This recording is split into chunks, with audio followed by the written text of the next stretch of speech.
Hello, my name's Alun R, and today I'm facilitating a session of Achtung, Cthulhu Dark. This is a hack of Cthulhu Dark by Graham Walmsley, which is designed to be used around some of the material produced by Modiphius for their line Achtung Cthulhu. It also has some little bits of inspiration from Cartel, Mark Diaz Truman's Quickstart from Magpie Games, just to give me a little bit of mechanical heft to the ways in which characters in this Cthulhuoid setting are able to release some of the stress that they will inevitably gain. Our game is set behind enemy lines just before the start of the Second World War. It's set in occupied Czechoslovakia. I am conscious that in a game which is dealing with a setting backed up by the historical, the atrocious and atrocity-filled real history of World War II, we need to be a little bit careful that we are layering the occult and the supernatural and Cthulhu on top of that. That is not intended by me in any sense to disrespect the actual events. But it does mean that we'll be playing with some solid safety tools. My players can see in the character keeper the lines and veils. We will be playing with lines around the graphic representation of Nazi atrocities. We won't see those, though inevitably, given the settings, we may see reference to or after effects of those things. There'll be no sexual violence against or violence against children or animals, and nothing on the Nazi persecution of trans individuals. That'll be, we won't see any of that. In terms of veils, which we know will be going, conceivably will appear in the fiction, depending on where the players take it. The sorts of things that we will be veiling are sex, so it may happen, but we won't see the detail, the graphic detail, and likewise torture. It may take place, but we certainly won't be focusing the camera on it, so to speak. If there are any other lines and veils that the players want to build in, just put that in the character keeper, and I'll take note of it. This is session 2 of 4. These 4 sessions are scaffolded by the 0 Point campaign starter produced by Modiphius and written by Sarah Newton. Though I have to say, so far we've got nowhere near the material of the actual module, but we'll see where we get today. I'll just summarize where we left off, and then I'll ask the players to introduce themselves and say briefly something about their characters. In session 1, we had a pair of parachutists arrive from Great Britain, rendezvous with their Czech contact and a member of the US Embassy staff. They then went back to Prague, made contact with a senior operative in the nascent Czech resistance, and obtained a reasonably detailed briefing of what was going on at a town called Karlstein, or around a castle called Castle Karlstein, which is about 60 or 70 kilometers southwest of Prague. Before they could find out any more, there was a raid on the jazz club where they'd met, and they escaped into the night. And I'll pick up just before the first scene. But for now, I'd like the players to introduce themselves and their characters. I'm going to go in reverse character keeper order, which means I start with you, Sabine. Okay, I am Sabine. I use any pronouns, and I've been playing with the Gauntlet for a while now, over a year, I think. I'm playing Adam Gasko, who is a Czech, well, he used to be, or maybe still is, a minor criminal, street criminal, like burglar if the occasion arose. He's also pretty good at mechanics and this radio thingy and radio things. So he has a cousin in the exile government of Czechoslovakia. So he got roped into the whole resistance thing by doing radio stuff, actually.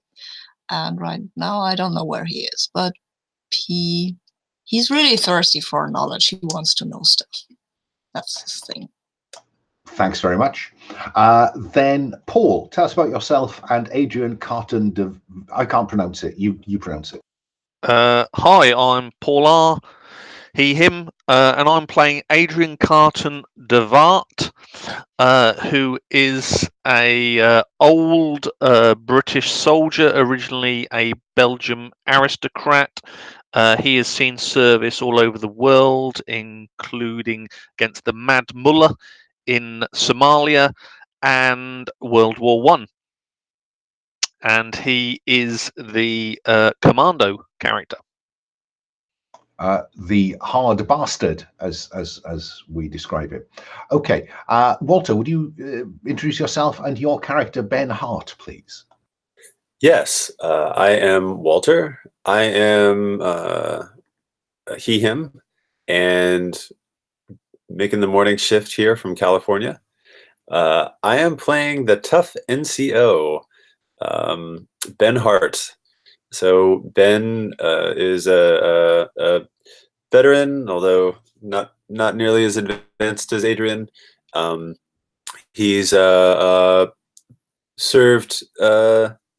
quite a bit in Palestine and Suez, and he's grew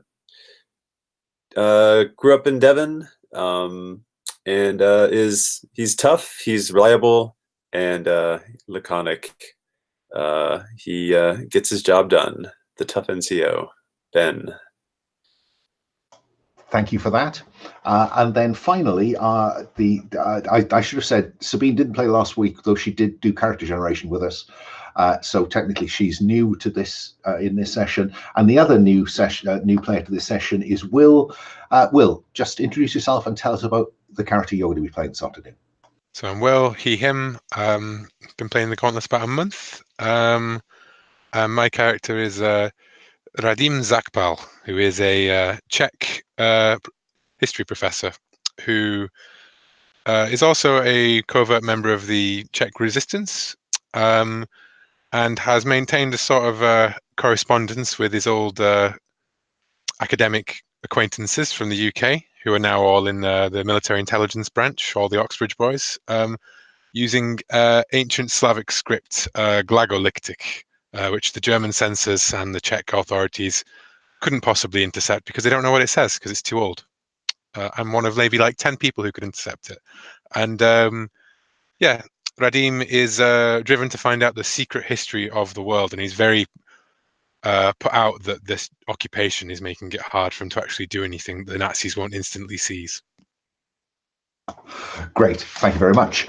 I just want to do a little scene setting before I ask the players what they're going to be doing. And I think if this was a movie, then the pre-title sequence we would be looking over someone's shoulder at a very orderly desk, and as we look at the show, we see he is cleaning his nails with what is clearly an SS dagger when the telephone rings, and he picks up the telephone, and we still don't see his face. He picks up the telephone, and you see him. Yeah, yes. Well, Hauptmann, if you keep losing them, you must find an alternative source. Yes, I don't care where, but do be discreet, for God's sake. Puts the phone down. Then we roll titles. Now, we left it last time after a raid on a jazz club.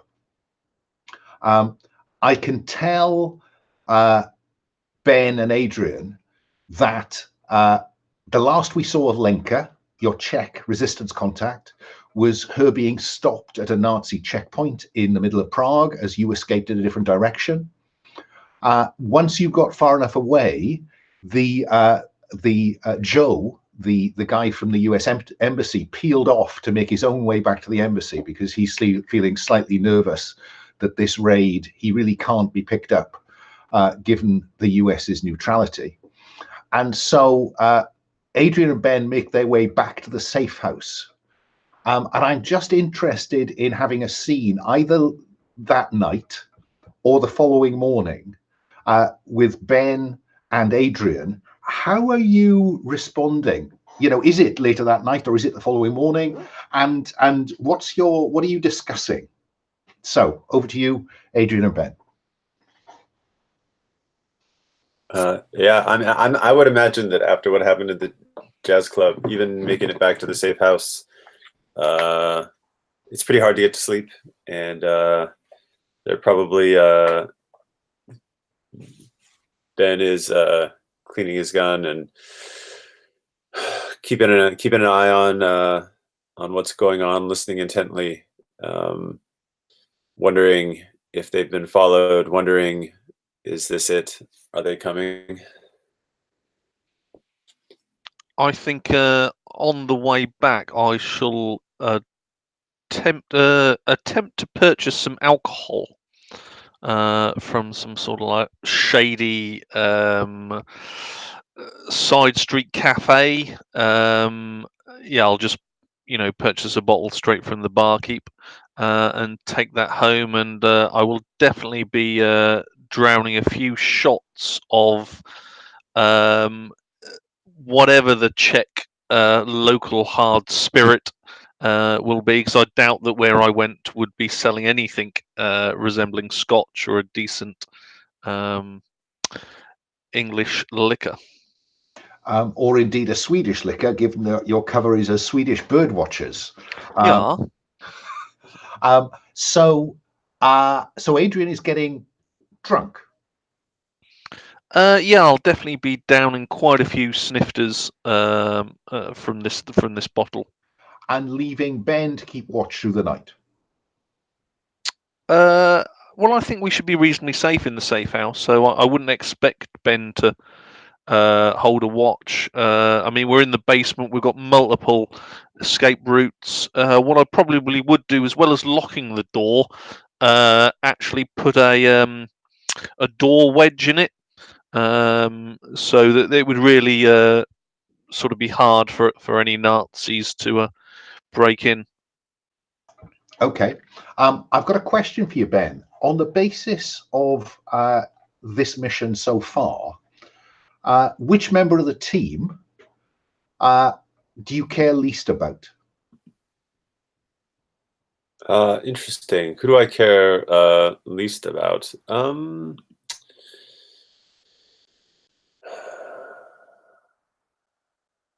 And well, this is going back to all of the members, including the one. This is the members from last week, presumably, mostly. So I would say that I suppose I would have to say that Joe is the one that seems the least valuable. I mean, it was definitely Lenka is our main contact here and important for getting us, any kind of traction with the locals. So it's not clear to me that Joe is essential. But okay. I'm very glad that Adrian is here. Still feeling a bit. I pride myself on always coming through, and having dozed off and fallen asleep that first morning, which I suspect was probably still just yesterday morning. I'm still quite embarrassed about that. So keeping watch for Adrian. So if you can fill in the character keeper to give me a sense of Joe being the least important to you and why, that'd be helpful. But can I just be clear then? So are you staying up through the night to keep it? Because we did say that the safe house has a good view of the street. Yeah, and I think that like for the first few hours, I am like keeping an eye out on the streets, and cleaning my gun. I have more nerves, and I am not drinking. Assuming that Adrian offers me a drink, I would refuse it. I'm not at all certain that Adrian is offering you a drink. Adrian? No, I'm not either. Well, it's rude to drink alone, so I would offer it. But I'm probably more after somebody to talk to, because again, I'm quite unsettled about what I've seen. So I'd like to sort of talk through, the atrocities we've seen tonight. And then just generally for quite a few hours engage Ben in some sort of conversation. Right. Okay. 'Cause I believe that Adrian and Ben don't actually. I don't think we met very much previous to this mission, so we're probably still just getting to know each other as well. Yeah, I'll tell Ben, about my time as the defense attaché in Poland, where pretty much I've spent the last 4 years shooting near enough every single day on the private estate of the Polish defense secretary's estate, and how I return to England just for 3 months of the year when there's no shooting to be had because of the cold weather. So you've got plenty in common then, the dairy farmer from Devon and the landed gentry. Adrian, tell me, who do you care least about? I'd have to say it's the American. Not on a personal note, it's just that they always seem to be late coming to these things, and it'd be nice if, as a nation, they committed earlier on rather than keep waiting for Britain to jump in first. And could you also tell me, Adrian, then, who do you care most about? Well, it's got to be my fellow countryman. It's got to be Ben. Clearly, we share a common bond of country and service to the crown. And Ben, who do you feel? Who do you care most about? Who do I care most about? Yeah, it would be Adrian. Absolutely. I not only because of the familiarity of someone from home, but of everyone I've met so far, he's definitely the one who's going to help get me out of here alive. Okay, well, if you can complete your character keepers with those likes and dislikes in mind, please, that'd be helpful. And I want to switch then to Adam Gasco. Adam, you've had a contact from within the Resistance, telling you that they need you to make contact with some Swedish bird watchers. Right? Yeah, indeed. And those, when they describe that, it's those Swedish bird watchers. So are they watching woman birds or birds, or are they just guys like that who aren't really Swedish at all? They're here to see the countryside, and might need a guide, and that could well be you. Okay, I have no idea about the countryside. I'm a city boy, but yeah, I will go and see these Swedish bird watchers and show them the lovely sights of our lovely country. And they'll provide you with details of where to go and how to make contact with these people shortly. Cool. What I'm not clear about is, do you routinely have access to a radio? Yes, I think so, because I'm the radio guy, right? I should have access to a radio. Okay. Then if you have a look down at the bottom of the character keeper, you'll see that there is load and equipment. Yeah. Cool. If you tick light loaded, that means you pass for a civilian. And the small suitcase in which the radio is located would take up all your load. But just bear that in mind. I won't ask you to detail that now. Okay. But just have that in mind. Cool. What's your feeling about it? This is the first time I think that somebody in the Resistance has asked you to actively do anything. What's your reaction to this? Well, after I've understood what Swedish bird watchers actually mean, I'm excited. Like the kind of good excited where, yeah, something's finally happening, I'm going to do something, but also like the anxious excited, like, oh my God, what's going to happen now? I'm in this. I've said I would be, but this is the first time I'm going in. Oh my God, this could go so wrong, so badly. And the longer I think about this, the more I become aware of the fact that right now I'm going up against those Nazi guys, and they don't seem nice at all. They don't seem to have a sense of humor or something like that. Certainly, compared to just having to send or maintain a radio for some friends, this does seem like a more active route. And then I think we'll screen wipe to the university. Now, there are two universities in Prague, and since the occupation, one of them is definitely on the up which is the German university, and one of them is definitely on the way down, which is a Czech university. And so, Professor Zakpal, what do we see you doing at the university? Radim is giving a lesson to some students about, ancient dig sites in the area and the Greater Bohemian Empire as it was, and its traces to a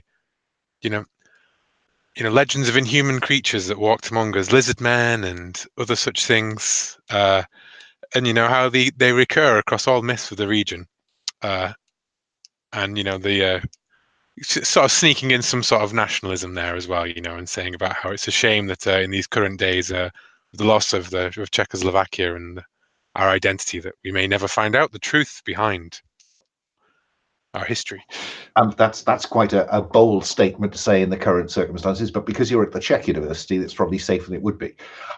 Something that Radim knows is that when the German occupation forces arrived in Prague, one of the first signs that at the university that you got was that several lorries turned up, several trucks turned up, and took away a large amount of stuff from the library, and it is stuff that Radim has always been very interested in.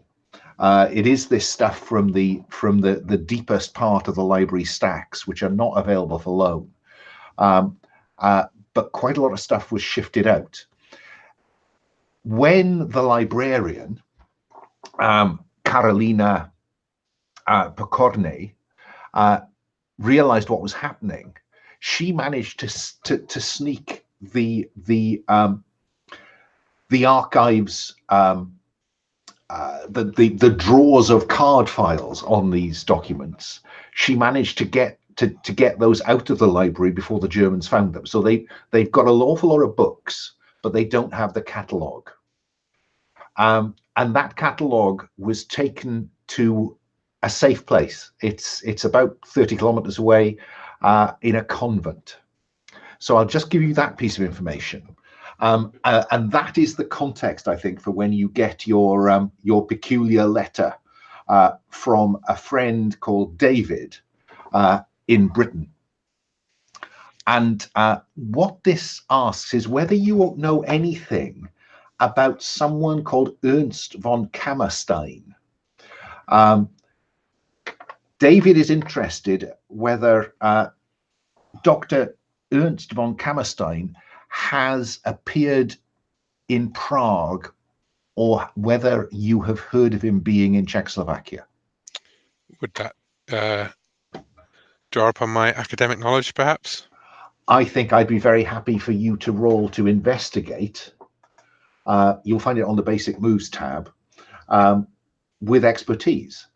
You're familiar with the dice pool from the one shot we played, so you know what you're doing. Yeah, I don't think I'll stress myself at this point. Fine. That's a 5. Okay, so on a 5, you get all the bare minimum, and you can ask the GM 2 questions. So which 2 questions would you like to ask me? I would like to ask you...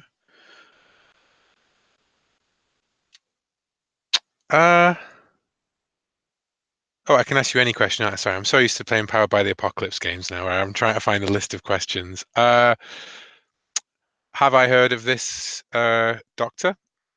And where might I find him? He appeared to be, if not leading, then involved in that raid on the library. Okay. And my second question would be, where would I find him? Yeah, I suppose, where would I find the professor? I don't think you've got any evidence to work on for that, to be honest, at this point. What I will tell you is that you have read some papers of his, which are involved. It betrays a kind of Frankenstein complex. This idea of a reanimation of the dead is where his interest, his academic interest, appears to lie.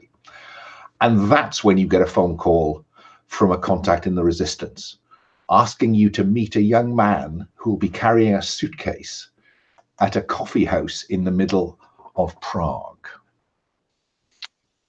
And he steeples his fingers, rubs his spectacles, puts them back on, and stalks out of the classroom and fades to black. And so therefore it's the morning after the night before, back at the safe house, and you've kept a decent watch. Nobody's banged on your door. You're probably feeling slightly the worse for wear, given that you've consumed quite a lot of liquor. But Ben, I think that almost inevitably you've spent more time on watch than Adrian, because he is your commanding officer after all, and also really quite, I mean, he's in his 50s, for goodness sake. And you can see a postman walking up the street towards the building where you are occupying the basement. I'll keep talking and wait for you to interrupt me if you want to do anything. Okay? Okay. Now, so this postman, he's not like delivering letters to every door. It looks like he's just walking straight toward our house, but he's clearly he's like wearing a postman's uniform. He is. You saw a policeman last night, so you know he's not a local policeman. But like most postal workers at this time, they all have a vaguely paramilitary look about them.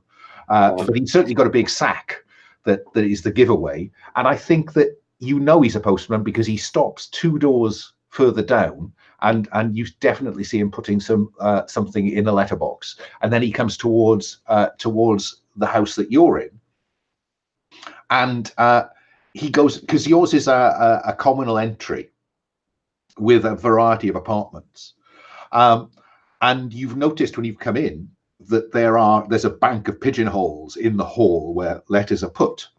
And so you might be slightly surprised.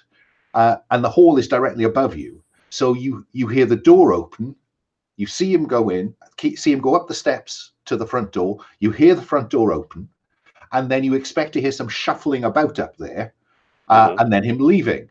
But instead, you can hear across the ceiling above you the squeak of the hall floorboards as he walks deeper down the hall, and then down the stairs to the basement where your apartment is.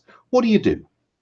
Oh my! Well, first of all, I make sure Adrian is up, and I take my gun. Now, from this point, there are at least 2 exits. There's the one that leads up the main way, which is toward where the postman's coming, and then there's an exit out the back door, right? I would make sure that we have all of our gear with us, and be prepared to run out the back door. But I would wait.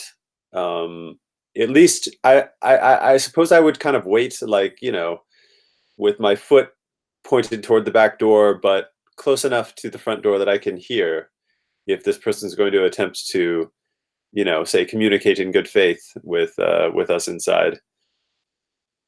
Okay, so you hear the footsteps coming along the hall outside yours is the only basement apartment, and stops outside the door, and then something is pushed under the door, and then you hear footsteps receding down the hall, up the steps, back along the squeaky floorboarded hall, and presumably out. What do you do? Well, before I even touch the letter, I go out and I look at this individual and make sure that he looks about the same. For example, is his pouch as full as it appeared to be? Make sure he wasn't like dropping something else untoward off. Okay, I think that this is about your observation skills, so I'd like you to roll to investigate, please. All right. So then let's see. So that'll just be 1 die then. Is there anything? I don't think this is your sphere of expertise particularly. All right. I got a 5. you can either ask me 2 questions, or I can answer that question you just give me, which is, has his behavior changed at all? No. You see him going down the other way to the house beyond you, where he delivers a letter. And if you have another question, I'm happy for you to ask it.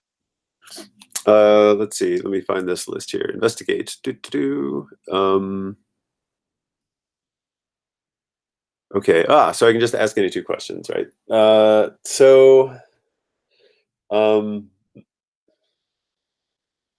right. Is there? I suppose the.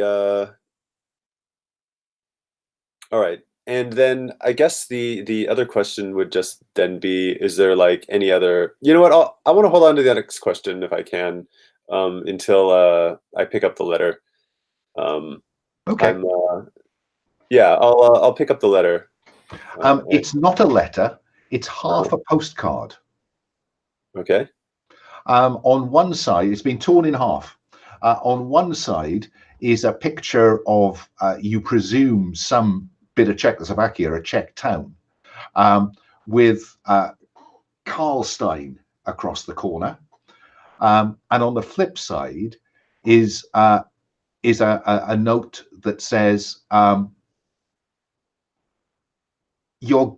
hope you enjoy your journey.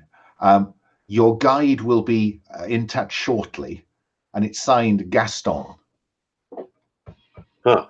All right. And have I heard this name Gaston before? Yeah, it's the code name. Sorry, Gaspar.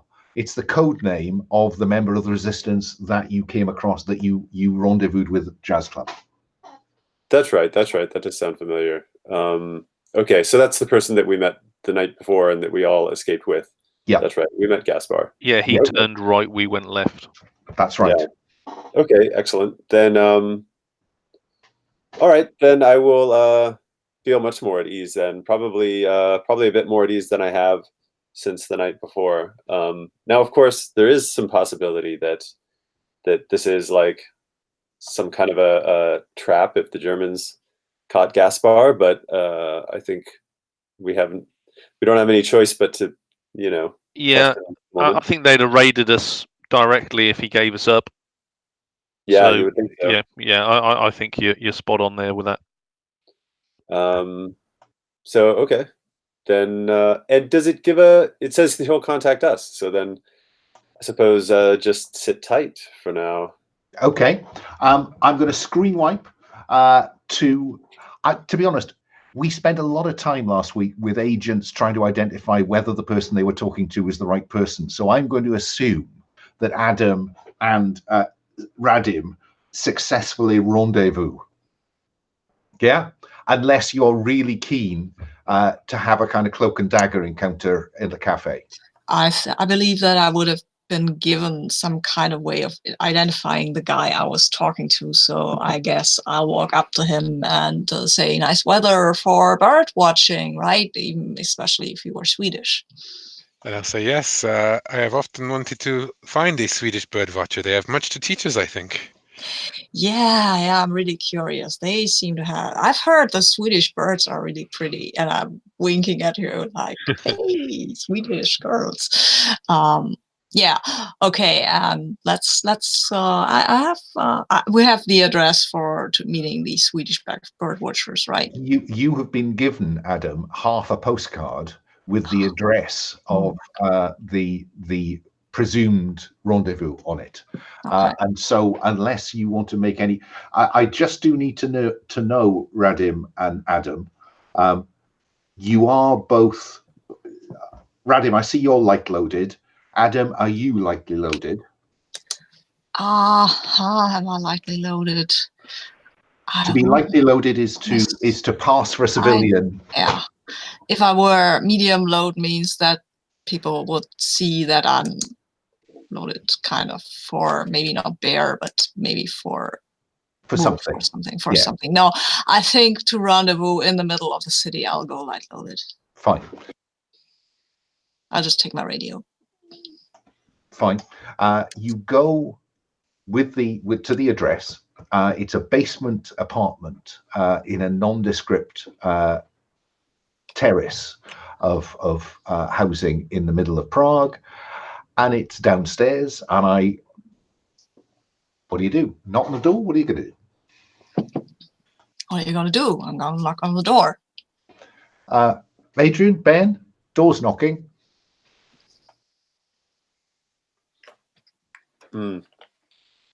We would have arranged with the resistance some kind of way for these people to identify themselves to us, I would have hoped. Yeah, I think like a special door. the difficulty was that you were relying on Lenka for all of that.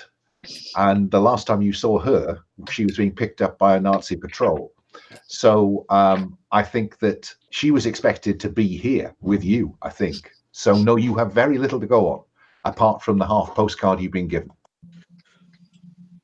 Hello, David sent me. I am here to. We are the Birdwatching Society. We are here to meet our colleagues from Sweden, if you are in. Well, I think, Ben, that does sound as if these people do know something about us. So rather than just empty up with a Sten gun through the door, I think we should entertain them at least. That's my opinion, Ben. Yeah, I agree. All right. I have to say, do we have a sense now? Presumably, we could hear them coming down the stairs, and we can tell that there's only like 2 people there, for example. yeah, and I'm happy to for Ben, given his current description of his kind of slight nervousness about all of this, to have been watching out the window ever since that postcard, half a postcard, popped under the door an hour or 2 ago. Yeah, I think this is what we're going to do. Actually, I think if this makes sense to Adrian, I think Adrian will open the door and Ben will be just off to the side, out of view, but with his gun pointed at the door, ready to take out anybody there. Or maybe we'll switch roles, but something of that nature, so that if there's anything untoward, we can unload on them immediately. That is a good plan. Okay, and so when you open the door, you see a thin 30-something, neatly groomed, slightly melancholic-looking gentleman, and a small, grimy guy who looks a bit greasy, a bit sleazy. But they look unarmed, though. Yeah. Yes, I don't. One of them, I think, has a small suitcase, but that's about it. Yes, I'm carrying a suitcase, and I'm smiling at you because you are obviously maybe a bird watcher or something. And I will, of course, immediately start talking to you because I'm nervous. You can sense that I'm nervous.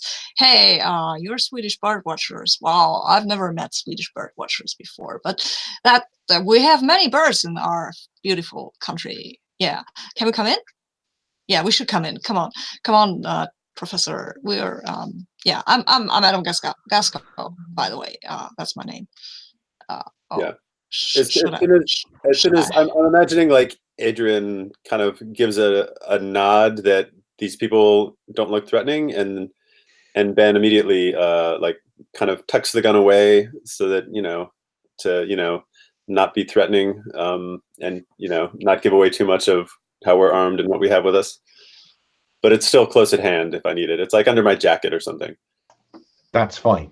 So I now have all 4 of you in the safe house apartment. Adam, as well as that radio, you've been given a map.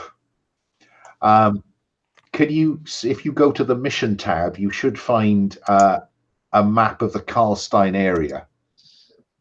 Oh, nice. Yeah, my thanks to Modiphius for that one. Lest you think I produced it. Karlstein Castle appears to be the center of this interest, and what the resistance have done is to mark on it the most recent intelligence they have on German checkpoints. Professor, what do you? This all seems a bit cloak and dagger to you. Why do you think you're here? I think I'm here because, well, my old friend David knows that I can be trusted and that I'm an expert in, and that I have my suspicions that the Nazis are, interested in the same things that I'm interested in the area, and perhaps their mission coincides with mine. Do you share that with the bird watchers? I do if we're poring over the map. I do mention the sites of interest and provide maybe whatever background I might know about certain sites highlighted within. Well, I won't make you roll for this. Karlstein is on one of those old maps showing ley lines, and 2 ley lines cross at Karlstein.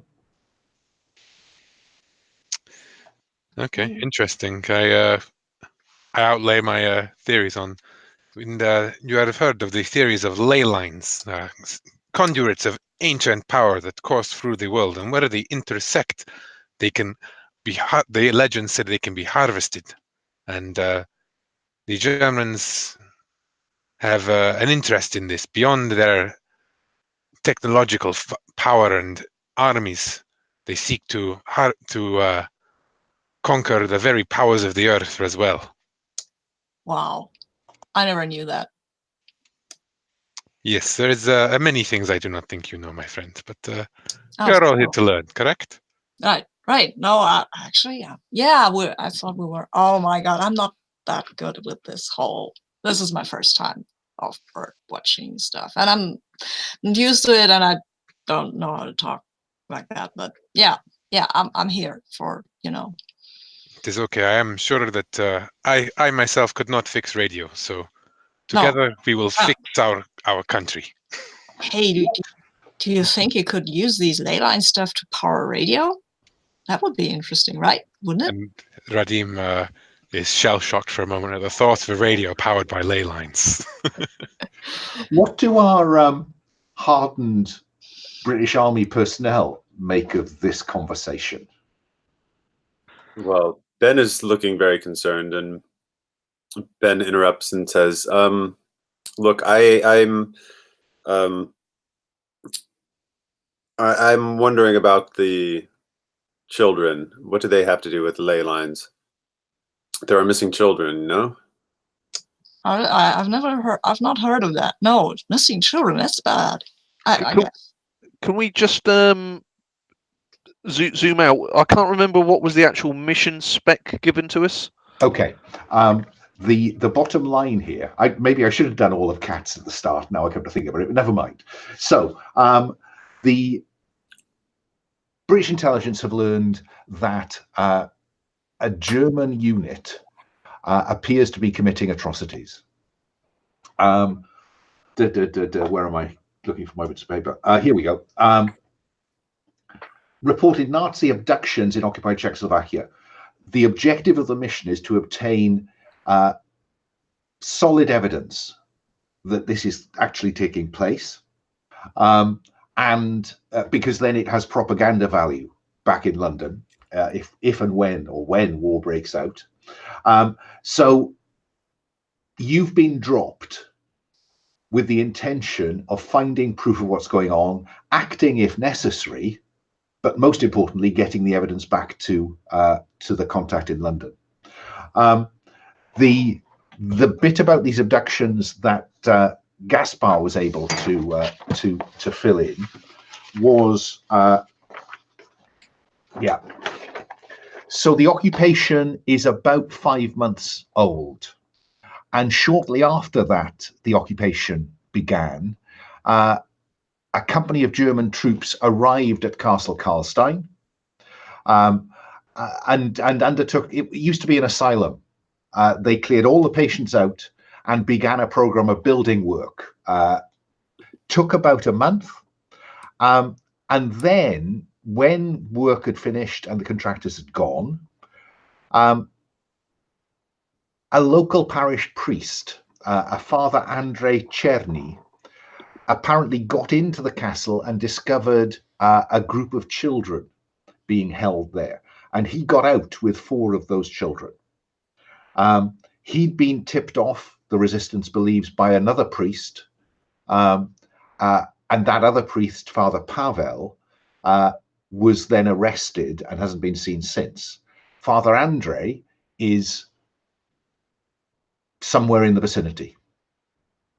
There was a house-to-house search after that, the resistance reported, and that's when Father Pavel was taken. As far as you're concerned, Father Andre, the priest who got away with some of the children, is identified by Gaspar as codename Angel, which is the priest that was in your briefing. So Father Andre equals codename Angel equals rescuer of children from Castle Karlstein. The most recent information the resistance has is that about 6 weeks ago, in late June, you remember I told you that the resistance is very fragmented at this point. And Gaspar's best guess is that there is a group of communist-inspired resistors in the area of Karlstein. And they staged a raid about 6 weeks ago, and that raid appears to have freed some other children from the castle. At that point, they believe that there was a replacement. The previous castle commander was replaced by somebody else. They don't have any details of that. Now, all of that is very interesting, but there is no proof. It's all hearsay.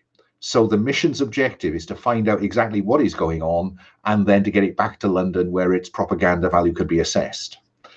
The only thing that Gaspar wanted in return for this was that there would be a drop of arms and equipment around Karlstein that would strengthen his hand with the local resistance and also act as a way to get you involved with the local resistance as necessary. And I think probably that is why Joe returned to the US Embassy to then discuss with the British Embassy the details of getting that equipment drop on Karlstein within the next week or so. Yeah?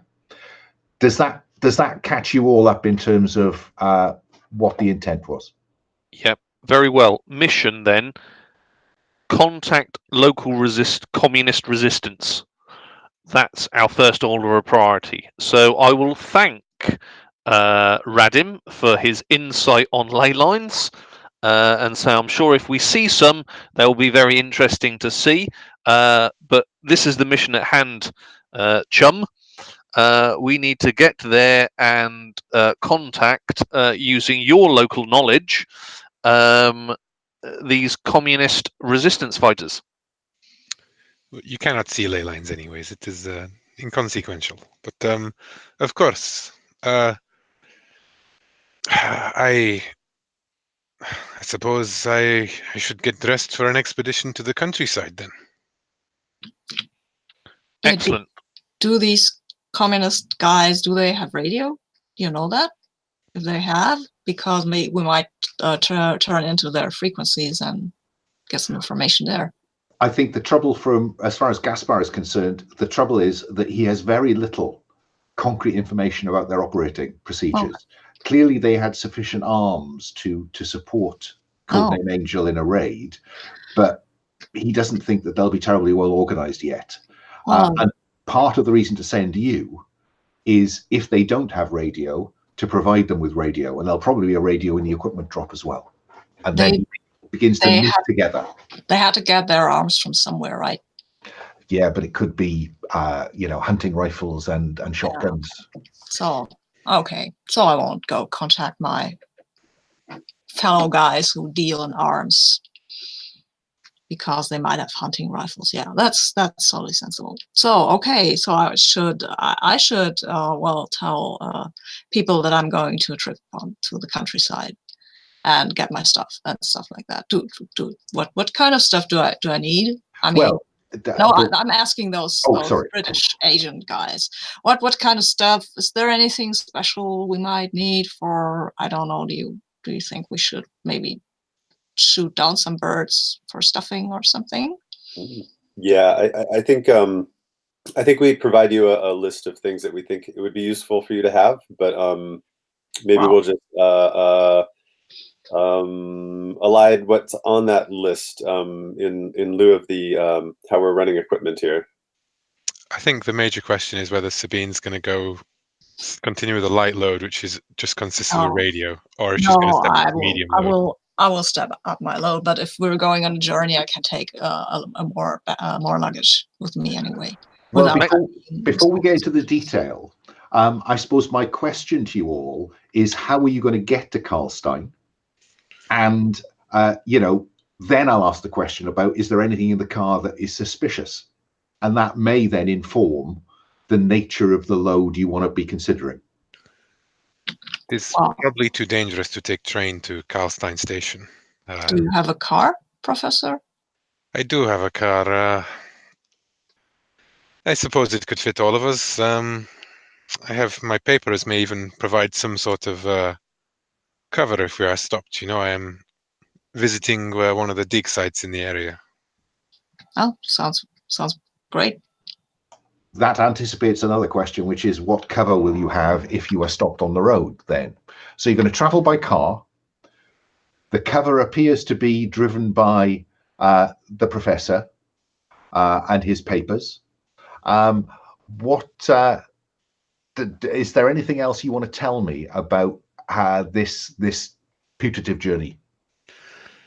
I think that we would try and take as many back roads as possible rather than drive through, trying to avoid as many checkpoints, because we're bringing 2 Englishmen with us who will be quite hard to hide if they get interrogated by.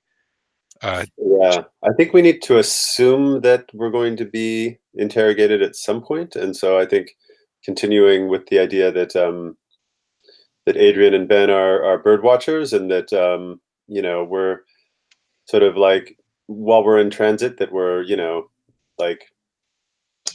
exploring bird watching opportunities together, something like that. Yeah, can say I'm your guide, and we're going with the professor because he's going to the countryside and it's convenient, right? Yeah, at this point, would we still 2 English people would be But they're Swedish. They're Swedish. They're Swedish. Of course, they're Swedish. Yeah. You have Swedish papers, right? I mean, I'm just. Yes. Okay, then yeah. Well, I didn't realize that was actually the cover. Sorry, I thought that was just the Red Squirrel meets at dawn kind of thing. Cool. Okay, yeah, that seems like a good one, right? And one of my, the many hats I wear as a professor is, the birds in Czech history. Perfect. Yeah, we'll discover how well that cover holds, perhaps. So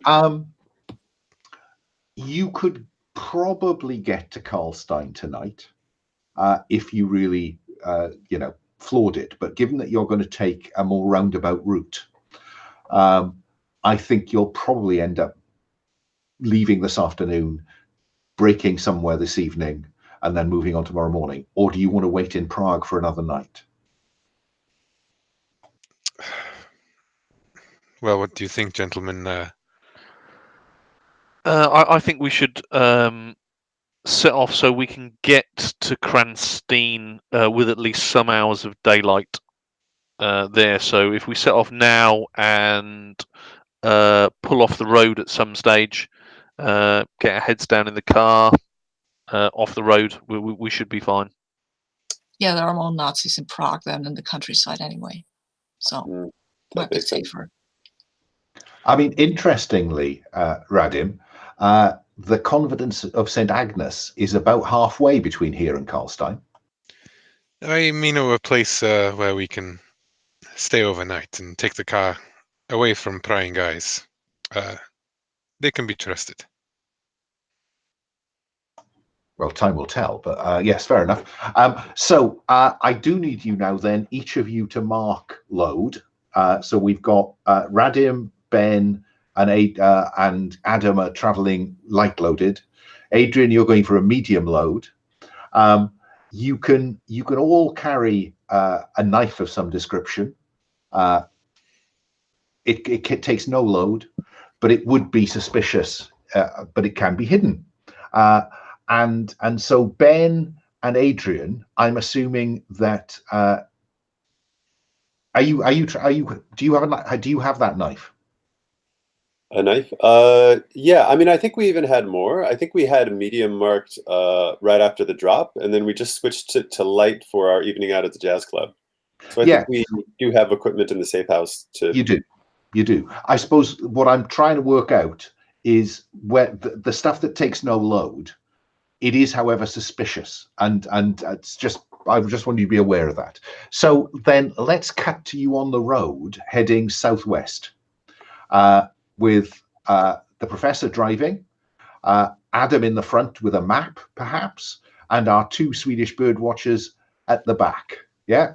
And the coincidence of Will actually playing from his car is not lost on me.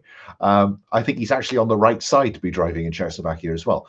So can I ask then, what do you do when you're traveling through a village about halfway there and you see two SS trucks in front of you? What do you do?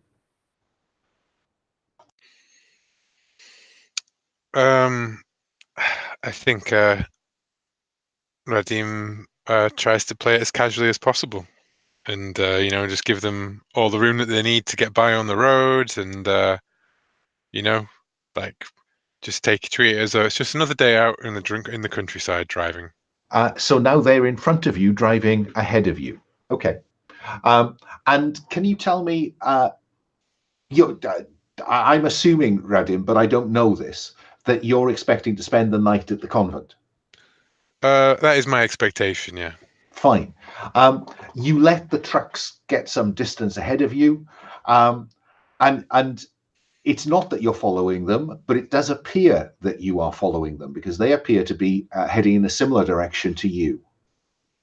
I think as time passes and they get further, you know, they're not breaking off at any point from our route, I will check with the other guys and then probably, you know, pull over for a few minutes to try and let them get away, basically, so that we're not that car that's been behind them for an hour or so, right?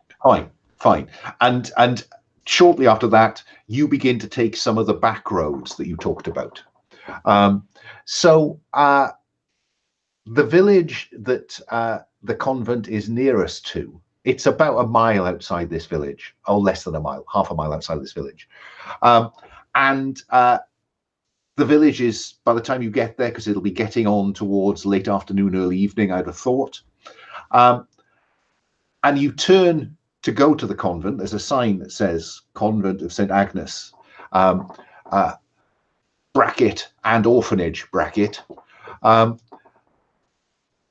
you can see, you can see the building up ahead. And I think somewhere I've got a picture of it. Bear with me. Insert image. I just don't quite remember where I put it. Bear with.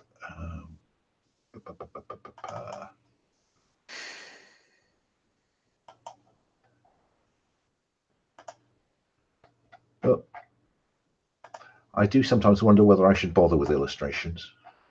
There it is.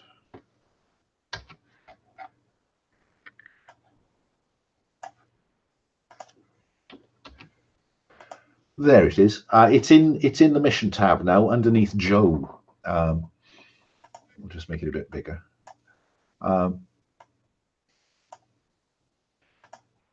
And as you drive up the country lane towards it, you notice a black-clad figure at the gate. What do you do? I approach. Nuns wear black, right? So they do, but you don't see their shiny boots normally. Keep driving. Yeah, drive past perhaps rather than up the lane. It is indeed a member of the SS at the gate. I think what I do is, so can I drive past the gate to somewhere in the village? You've driven out of the village. Oh, up to the gate. Past the gate, and you can carry on going. Yeah. I think that I look at my companions and I say, it appears that the SS has paid my friends a visit. I feel like I could make my introduction and find out what has occurred here without arousing suspicion, but I do not want to bring you into danger. As I don't think this is integral to our mission, I would suggest that we just go on then. Yeah, the fewer people we interact with, the fewer suspicions we'll raise. Agreed, and Yeah, we'll just drive on by. If this is an orphanage and these German guys are taking children, then we don't want to interrupt them doing that by asking funny questions. Radim looks alarmed at the connection that you just made between the orphanage and the children being taken, and then hands gripped tighter on the steering wheel and just drives off. Fine. So given that that was where you were hoping to stay, where are you going to stay? In the car? Yeah, in the car, I guess, right? Somewhere. So drive another mile on, pull over into another lane, a cart track or something, and just get as much sleep as you can. Yeah, I'd probably pull down some branches off a tree, cover the car as much as I can. I want to fiddle around with my radio, see if I can pick up anything from those Nazis in the orphanage, maybe? It's a good idea. I think that's a roll to do something. Yes, I roll to do something, and I think I have expertise, right? And also, I also have equipment. Do I? Sorry, yeah. The you don't get the equipment apart from if it's a heavy weapon. That's the only. Oh, okay. Yeah. Okay. So you're rolling with expertise and the base dice, and we'll worry about stress in a bit. Okay. Okay. I've got 2 5s. So what are you hoping? I think that I will tell you then on a 5. You pick up. You can't tell exactly where it's coming from because you don't have the kind of direction finding kind of kit. Yeah. But I think you will pick up a very strong radio message in German. And I'm going to assume, given that you're from this part of Czechoslovakia, that you have enough German to get by I actually have an expertise in languages, so yeah, I can. You speak it like a native. Ja, tue ich. Sorry. And so I think what you pick up is a message saying, Hauptmann, we're in possession of 8 possible subjects, but there's some other stuff here that we weren't expecting to find, sir. And the message comes back, well, bring it then. And they say, yeah, and the Guantlet says, yes, we'll stay here tonight, and we'll set off tomorrow morning. The roads here are very poor. And Hauptmann says, yeah, that's fine. Okay. Yeah. Okay. So I guess what we have here is they have found 8 subjects, and I can guess that the radio I was picking up isn't too far away, right? If the signal is that clear, and it was very clear. It was very clear. It was like they were in the field next door. Yeah. Okay. So I guess that's that's coming from the orphanage, and seeing that they are stealing children, and that they probably say, I have a guess what these 8 subjects are. And that's when, echoing across the fields, you hear a single shot.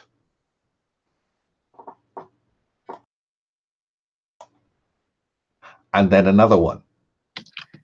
Should we go and check what's happening back there? Maybe some of the nuns are not as peaceful, I guess, but stolen children. I'd probably say the nuns are peaceful. It's maybe what Nazis are doing to the nuns that isn't that peaceful. Oh, wow. If they're murdering nuns, then that's a new one on me. You shouldn't murder nuns. This is where we have to make a decision. do we just stay on mission and go, or do we do something to alleviate the situation here? But your mission is to find out what they're doing with the children, right? So this is kind of is that really not on mission? No, I thought our mission was to meet up with the local resistance and maybe do some wrecking on what's going on in the castle. There's this priest angel that we're supposed to find, and he already has evidence on this. It's we could jeopardize the entire mission and what we already have if we try and go snooping around the convent at night when it's surrounded by SS. That seems like folly. I'm in agreement, Ben. I mean, you came looking for proof of atrocities, and one is happening right now. Yes, but there's one bird almost in the hand versus two in the bush. I think this one is much riskier, and finding this father who has supposedly also already has some sort of solid proof is the safer way to go, and that's what our orders are. Yeah, I'll remind third shot. I'll remind Radim that we saw atrocities in Prague, and if that's all we wanted to see, then we could just report to the embassy and call it a day. So I guess we'll just follow orders and let them murder nuns. Great, love it. And then there's a fourth and final shot. I've got to go outside now. It's pretty stuffy in this car. I'm not going towards the castle or the convent, but I'm lighting up a cigarette, I guess. Radim thinks of the catalogue now in the Nazis' hands, which he was hoping that he could appeal to their morality to go and save the nuns. But yeah, he'll just stare out of the car window. You don't get to be a hard-eyed commando or a tough NCO for nothing.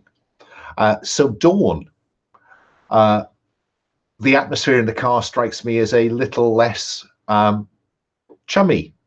Can I ask Adam, which member of the team do you care most about? I think it would be Radim, because well, at least he's a countryman, right? And he's weird, but he knows stuff, which is interesting. And he wasn't for let's just follow orders and have the nuns killed. That's no, I'm not totally. I'm not an orders guy anyway. And who do you care least about? I think that would be Adrian, because for fairly obvious reasons. He's just a hardhead. He's just like a Nazi on the right side, right? Ooh. Radim, who do you at this point care most about? You're muted. Yeah. I mean, the obvious choice is Adam, but I would like to maybe make it slightly more complicated than just everybody going for their countrymen. And I think that what I actually care most about at the moment is Ben, because I think that he's reliable and tough, and he's got exactly the kind of skills that we're going to need if anything goes wrong here. And who do you care least about? Well, in that case, I'm going to go with Adrian Carton Dewart, who is a brutal man. Heavy sits the crown of command. So fine, if you can fill in that, what I'm going to suggest, it's 18 minutes past the hour now. Can I suggest we take a break? Can we get back in our seats by 25 past the hour, or is that not long enough? It's fine by me. Okay, back in our seats 25 past the hour. See you then. See ya.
out of the car, Will? Yeah, my wife was done messing around in the spare room, so I decided I could move back inside to the, a power outlet was the main thing I was missing, to be honest. Bonus. Yeah. I say spare room, it's more like the storeroom, you know. So I think, is the gang all here? Walter, we can't see. Oh, you're back. Good man. Yep, Okay. here. So the following morning, do you continue to make your way along the back roads to Karlstein, or do you have other plans?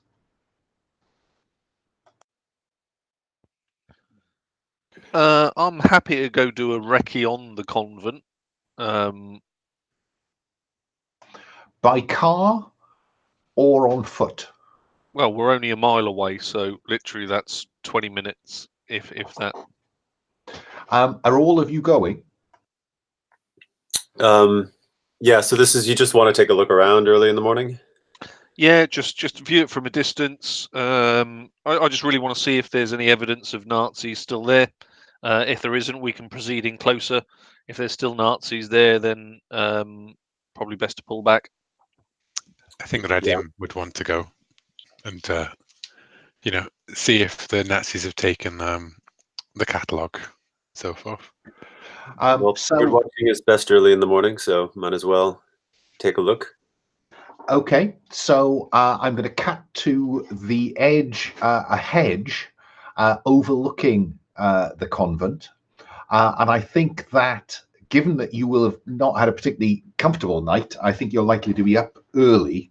And therefore, I think you will be there in time to look down on the convent, the grounds of the convent, and see two trucks driving away from it.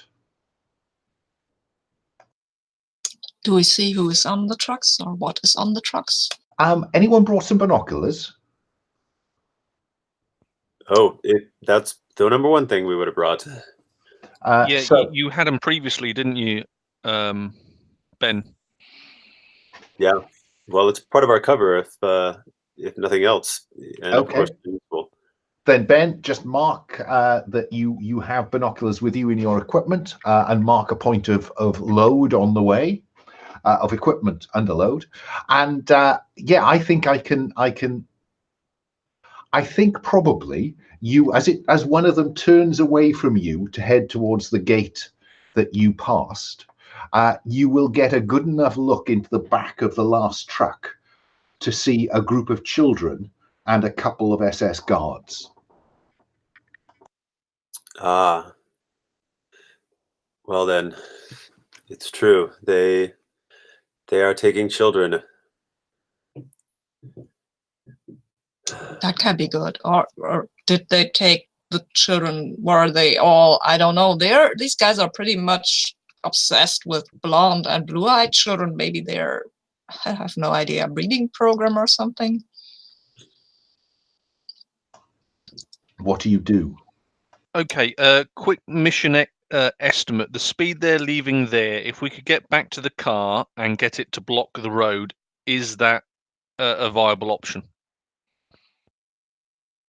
I think it's certainly possible to try.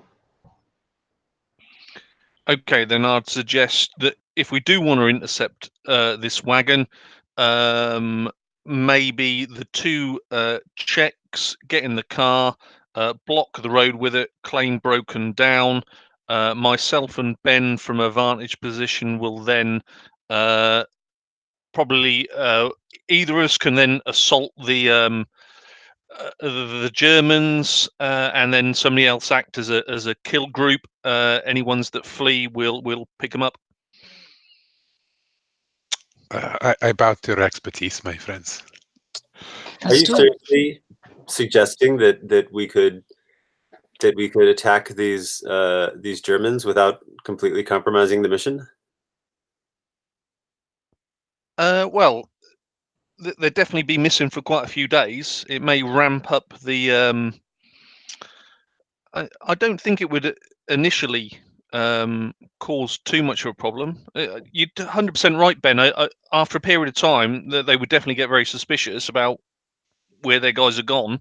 But in the short term, maybe for a day or two, they're just not going to know where they are.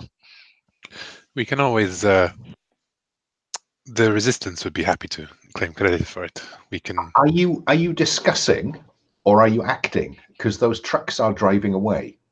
I'd discuss on the move. Yeah, Well- so we're definitely moving in the direction of the car.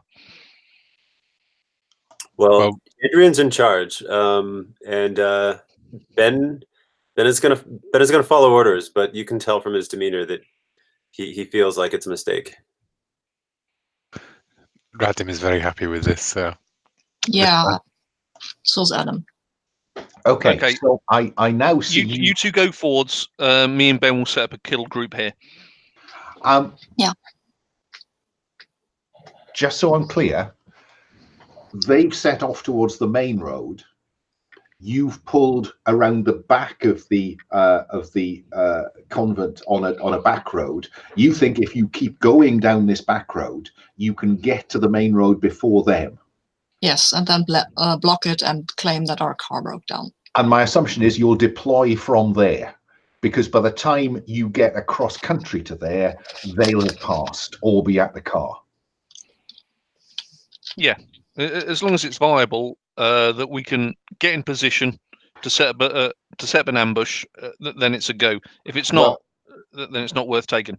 Well, let's see how quickly this and how effectively this drive works. So I think, Radim, you're driving. Could you roll to do something, please? I think I'll actually hand over the controls to Adam, the Spark, who is probably much better at driving than me in this tense situation. Okay, yeah, driving, cool. Because I think that probably your criminal background means that you've done the odd getaway. So go ahead with expertise. Haha.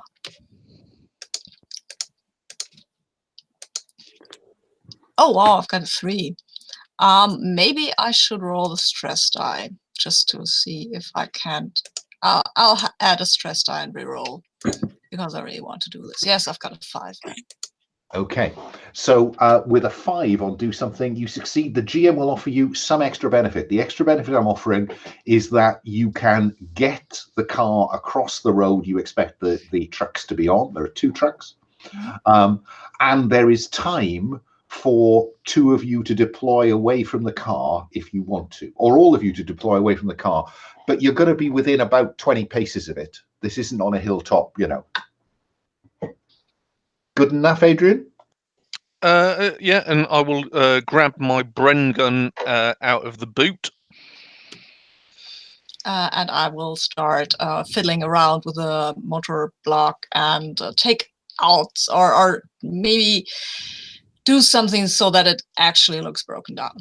Something that I can easily fix. And Adrian, if you are taking any equipment with you, can you mark that equipment now? So I've got some idea of how close to limits you're getting, and then I have you deployed. Yeah, I'm one off my maximum for my medium load. Yeah. So what do I see then? As now probably the camera is focuses on the car. Is the intention to make it look like it's broken down? I can't quite remember. Yeah. If we've got a mechanic, right? So she can make it spark or whatever. Yes, I can. I will start fiddling around. I'll open up the hood where the motor is and start fiddling around there. So we see Adam with his head down under the hood, perhaps with a weapon concealed near the engine. What do we see Radim doing?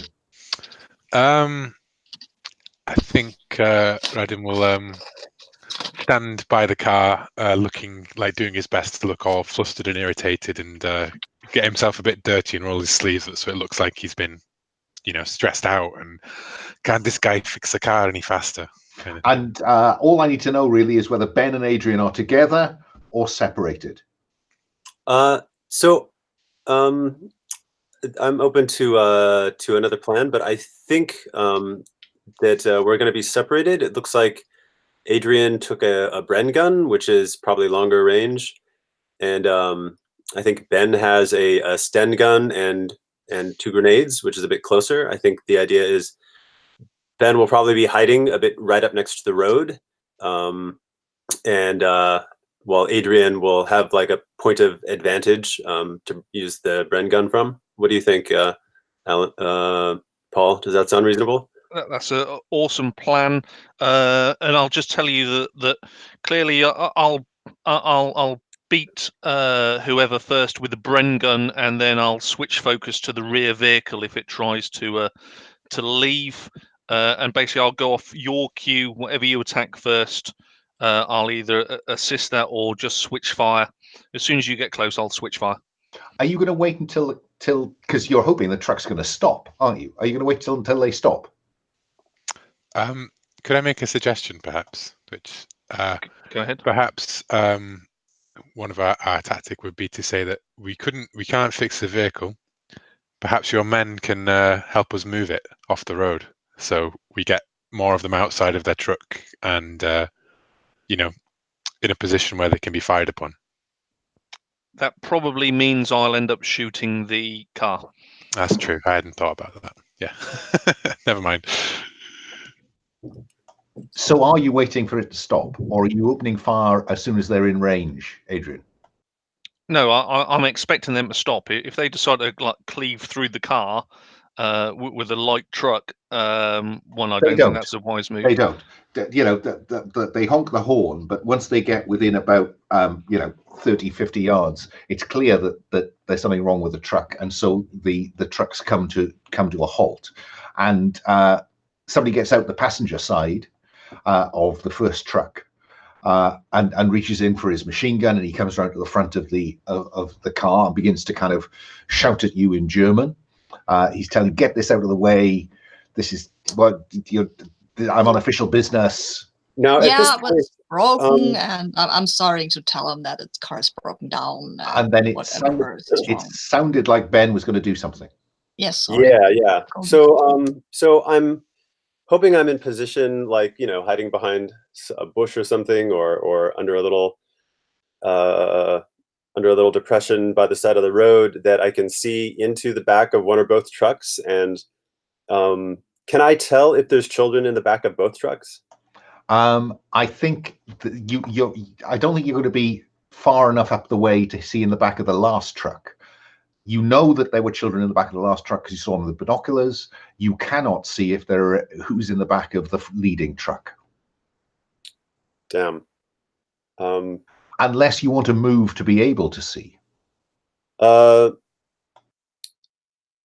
Yeah. I mean, can I see them go by? Would I have had some position to see as I see them go by? No, I don't think you're that far. You're within 20 paces of the car. Yeah, maybe Adrian is in a position where Adrian can see with binoculars inside these vehicles as they go by. It's the angle that's the problem, not the binoculars. Because my guess is that Adrian has positioned himself so he's firing away from the car towards them, not at the lorry on the off chance it hits the car. Well, I'll tell you, the reason I'm hemming and hawing is because my hope was that one of these trucks would be just full of SS and I could lob my grenade in as the opening move. But it doesn't look like that's going to happen very easily. Well, so you could move to a position where that might be possible. Yeah, you know what? I think actually, I think maybe as the first, I think so. I know I saw children in the second truck. Yeah. But the second truck's going to see me if I just run right up to the first truck, right? So but we did talk about a hedge. You might be able to get further up the road behind the hedge so you can look into the front truck without being visible to the rear truck. The question is, how good are you at this? Yeah, I'll try to do that.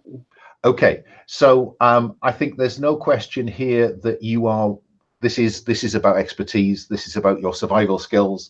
So you're rolling with expertise to do something, i.e., to get into position. Yeah. Okay, so then I'll get 2 dice. And I got a 6.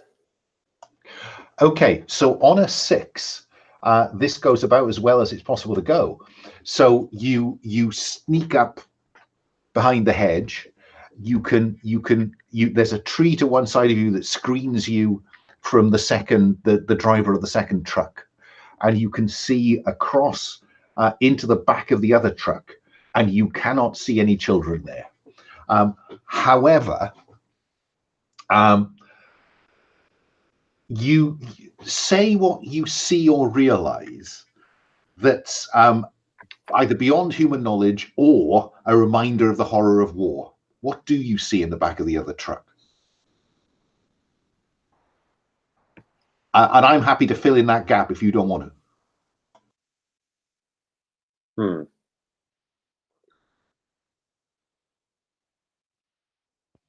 Couple of nuns.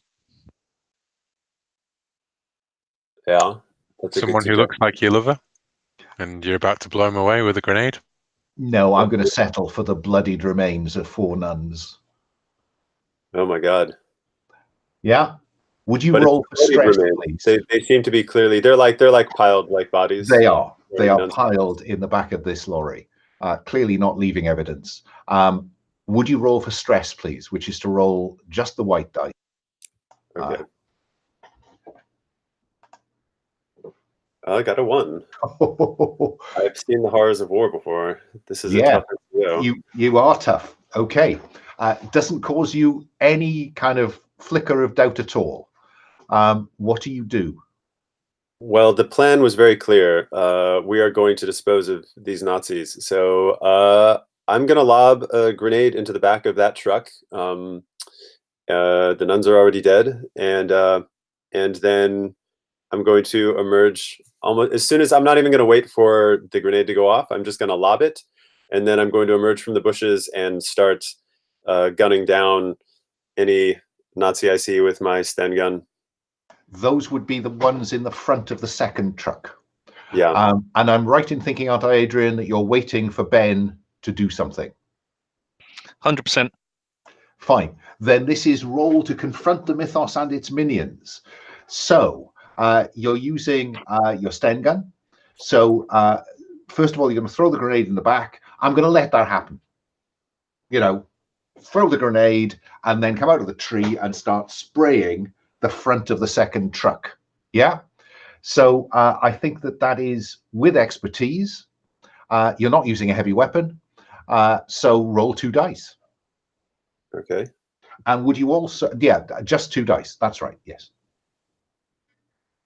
Oh, double 6. Do we get crits? You are very competent. And this was shooting to kill, I think. I got that impression. Oh, yeah. So you succeed brilliantly. The GM will ask you what benefit you want to get.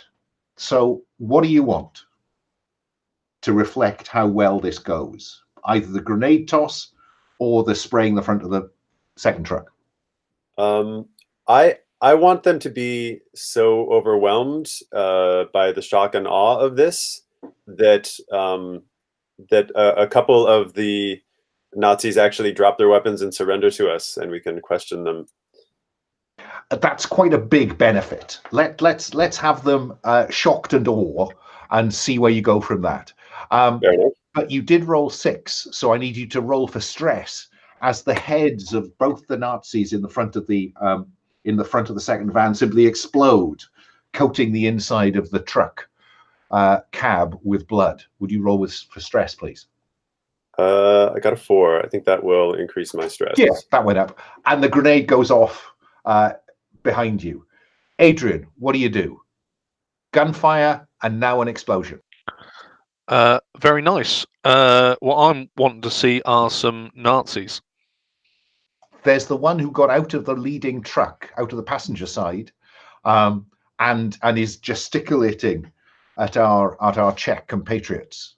Yeah, a brain gun's going to have it'll have a large effect on him and probably our 2 Czech compadres. So that's their job to deal with him. I'm looking for some large group of Nazis or just a Nazi not involved in anything. There's a Nazi in the driving seat. You're on your side of the truck.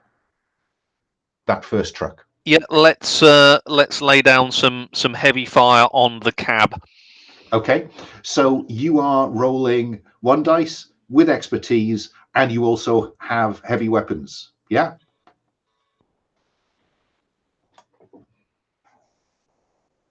For some reason, Alexa just started up there for no good reason. So yeah, 100%, 3 dice.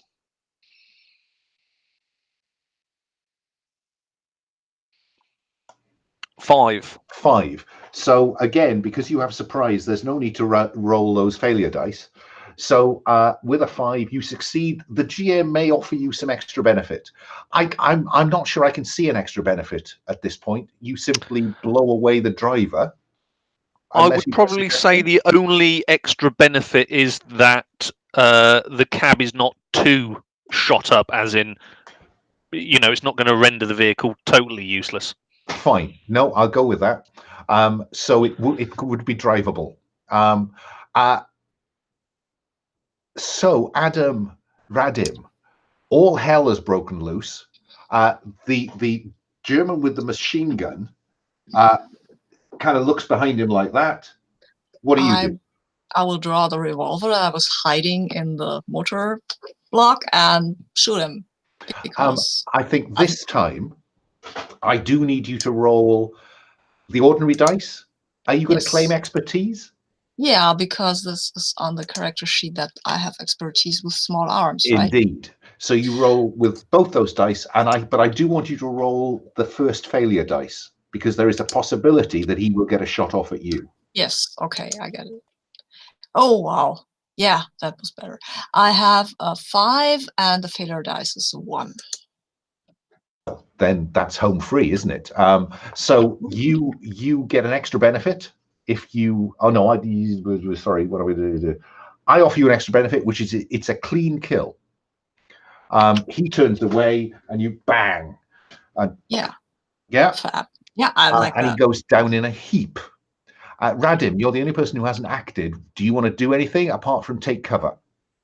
I think that he's still fumbling with his revolver from his coat when Adam just cleanly kills him, and then he just sort of like stares open-mouthed and then dives behind the car. I think actually I'd like Adam and Radim to make a stress roll, please, because given your background, I think it's the first time you've killed someone or seen someone killed close up. Who wants to go first? I've rolled a 5 on my stress, so increase it by 1. Adam, would you do likewise? I've rolled a 4, so I guess I increase my stress as well. Yeah, it seems really straightforward in those gangster movies you like. But the hard truth is a little different. Yeah, well, yes, it is. Now I think probably Ben, I need to go to you now, because 2 other SS are clambering out the back of the van, but they're not stupid. This is the first one, not the second. No, sorry, the second truck. The first truck. Does the first one appear to be neutralized at this point, as far as I can tell? Do you want to spend investigation, or do you want to confront the Mythos and its minions? I want to confront the Mythos and his minions. I just fine. So I think your attention is on the back of this, or the second truck, where you've just killed the guys at the front, but you can see some others getting out of the back of that truck, and this is the truck with the children in it. Okay. So one of them comes around the side of the of the truck with a rifle. What do you do? I shoot him. Fine. So would you roll your ordinary dice, your expertise dice, and the first failure dice, please? Okay. I'll roll them all, but I'm curious, what is the first failure dice? What changed in the rules? The failure dice is there if it is higher than or equal to your best one, then you may have a consequence. Yeah. Okay. So your dice and the expertise dice is how well you succeed against them, but because they've got a chance of hurting you, that's the failure dice. Well, that's fun then. So my highest was a 4, but the failure was a 6. Okay. So on a 4, you succeed. So you take him down. But because the failure dice was higher than yours, you now roll 1d6 to determine what the consequence for you is. And you and I have played Cartel together. And this is akin to getting fucking shot. Okay. Well, I just rolled a 4. Okay. On a 4, it's just a scratch. You'll live. So he wings you, no more than that. What does Adrian do, I think, probably at this point? Front trunk the canvas on the back of the trunk is aflame. There is no other movement from it. What do you do? Well, you said 2 Nazis. Clearly, One Ben's came- just taken out one.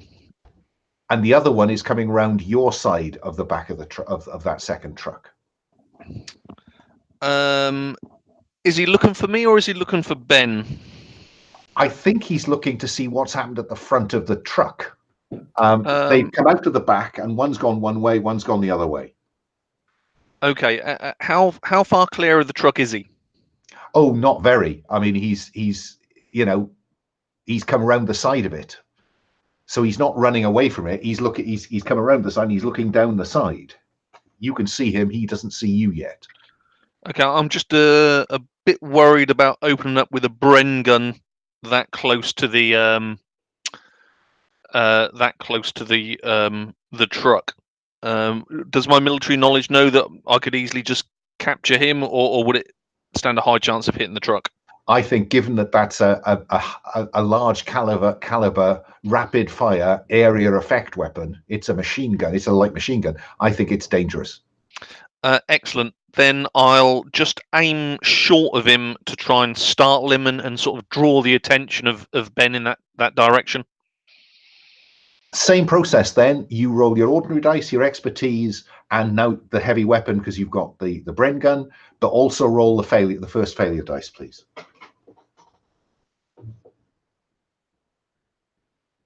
Okay, 4 on the heavy weapons, but 6 on failure. Okay, so 4 is you succeed. So I think you do bring him up short and drive him back into cover behind the truck. But on a 6, I think I need you to roll to determine whether he managed to whether reflexly pulled the trigger in your direction. Okay. So what dice do you want me to re-roll? Just the middle one.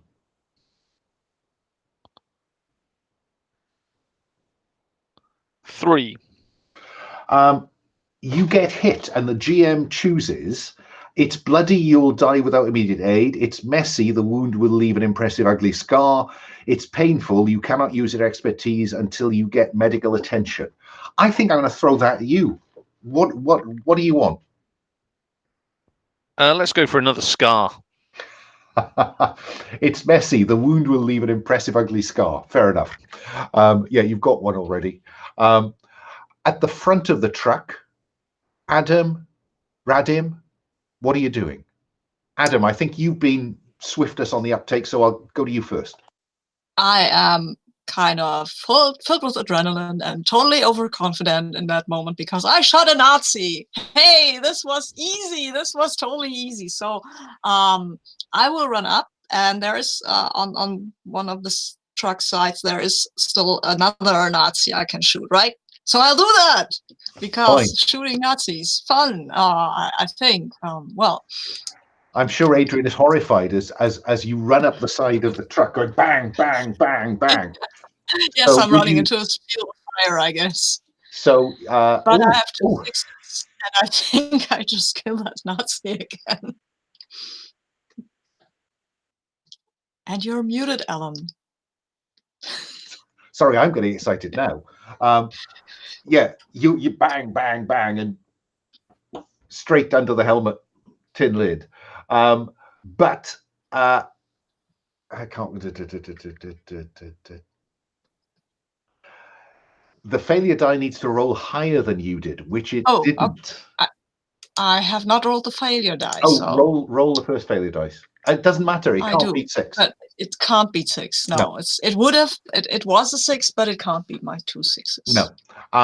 But there is that kind of moment when almost in slow motion you see another head exploding because of what you did. And I think I need you to roll for stress, please. Okay, maybe I see the guy lifting his gun, and I feel the bullet coming right past my head, and that's when I realized that maybe I'm not that invincible, I guess. We'll see. I have a 3, so that's still too high. I take another stress. This is really exciting. Yeah, something with X. Anyway. Yeah. Radim, all hell has broken loose. Adam's running, shooting apparently randomly. What are you doing? I think he will sort of shakily get back up on his feet and lean over the bonnet of the car and maybe fire a few shots into try and carefully aim into the window of the driver's side of the car and take a shot into there while Adam is running out like a cowboy. Fine, and I'll let you shoot the already dead driver. Yeah. Just so you feel like you've had some success. And then quiet. What do you do? I will get out my notebook and I will begin to write down the date, time, group, location, because I think this warrants a mention in dispatch for Ben. I will shout, I got him, and check. And that, I think, Adam, is when you become aware of crying and screaming from the back of the second truck. Radim will dash forwards and he'll actually overlook the children and try and look into the back of the other truck and see if he can spot any of the catalogue that was probably destroyed in the grenade. We'll deal with that in a moment. Yeah. We'll have you wade through the remains of the 4 nuns shortly. Because the canvas of that second truck is aflame, remember. Ben, what do you do? I am still on high alert. I am getting in. I'm looking for a vantage point to see if there's any sign that someone near far might have seen us, that there's some Nazi unaccounted for who rolled under a truck. I'm still on high alert. Fine. I think I'm prepared to have you spend this time just carefully looking around. I won't need a roll from you, and you will not find any Nazis. Adrian? Yeah, once I've finished writing up Ben for a mention in dispatches, I shall make my brain gun safe and walk forwards. Adam? Well, there are. I think I guess after a while I start hearing the kids in the truck, and I will maybe go towards it and kick the Nazi who's lying on the ground, who I've shot. Shot dead. And then I will see maybe Adrian. I will look at him and like, man, you're hurt. You're shot. Just a flesh wound. Just a flesh wound. Although a slight bit of treatment would be handy, but well done there. Well done indeed. Take some gumption to kill a man. I kill too. Both. Wow. I've never killed a guy before. I mean, I've put a knife in someone, but that I don't think he died. But wow. Yeah. Wow. I think I'll pull out a little hip flask and hand it to Adam. Great, thank you, man. Thank you. And he'll gulp it down like, oh my god, I needed that. Ben, well done, man. Ben, there's the initial screaming has subsided to now just crying in the back of the second truck, which you are nearest to, because Adam is now heading back towards Adrian. Okay, so you know what? I'm gonna leave.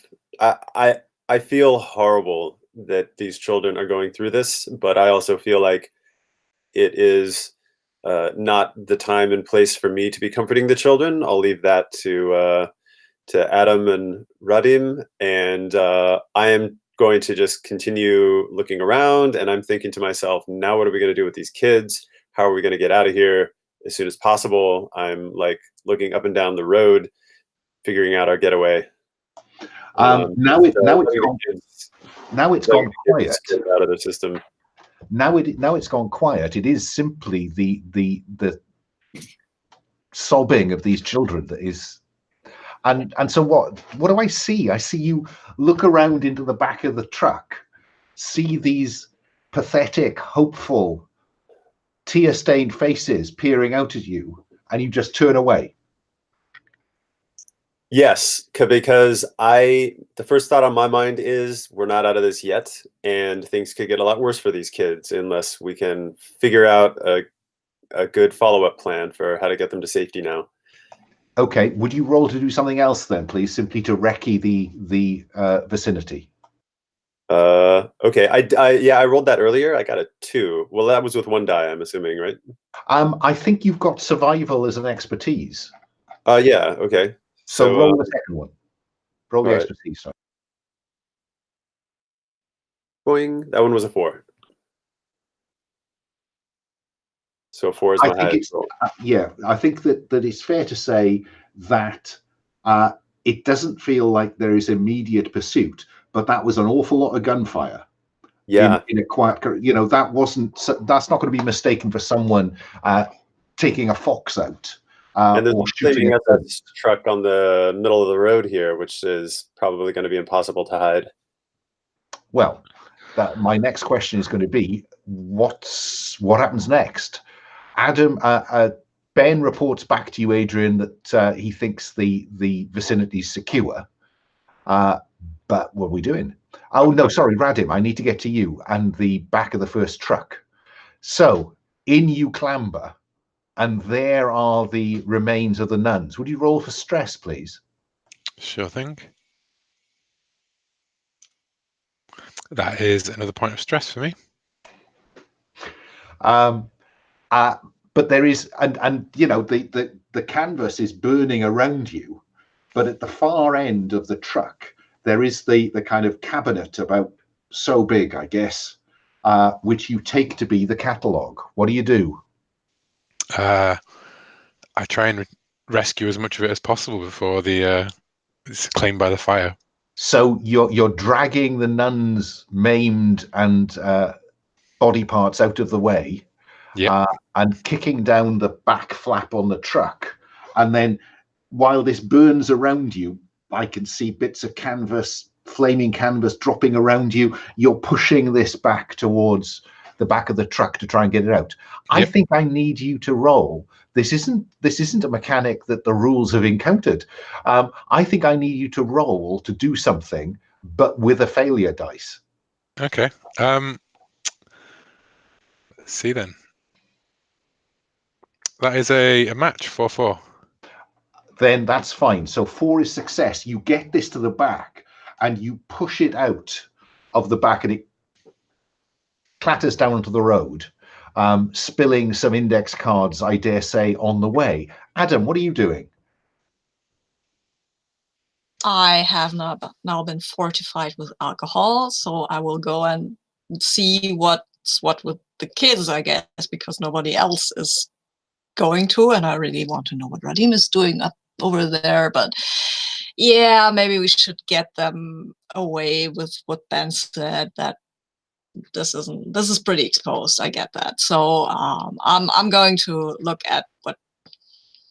Yeah, can we get them out of there, or I don't know if this truck is still driving because there are these smeared about remains of some Nazi guys in the front. I think your mechanical bent as you work, you've passed the first truck, and you're heading the second one, and you're conscious that you've just stood in something, and you're standing in petrol. It looks like the tank of the first truck. Oh, I'm going to a fire. I'm going to run and I'm going to shout, "Hey, this is going to blow! We got get out of the way! Get out of the way!" And will that blow the second truck as well? Do we have to get the kids out of there? I think the common sense would say you need to get those kids out of there because it's quite possible it might take the other one with it. Yeah.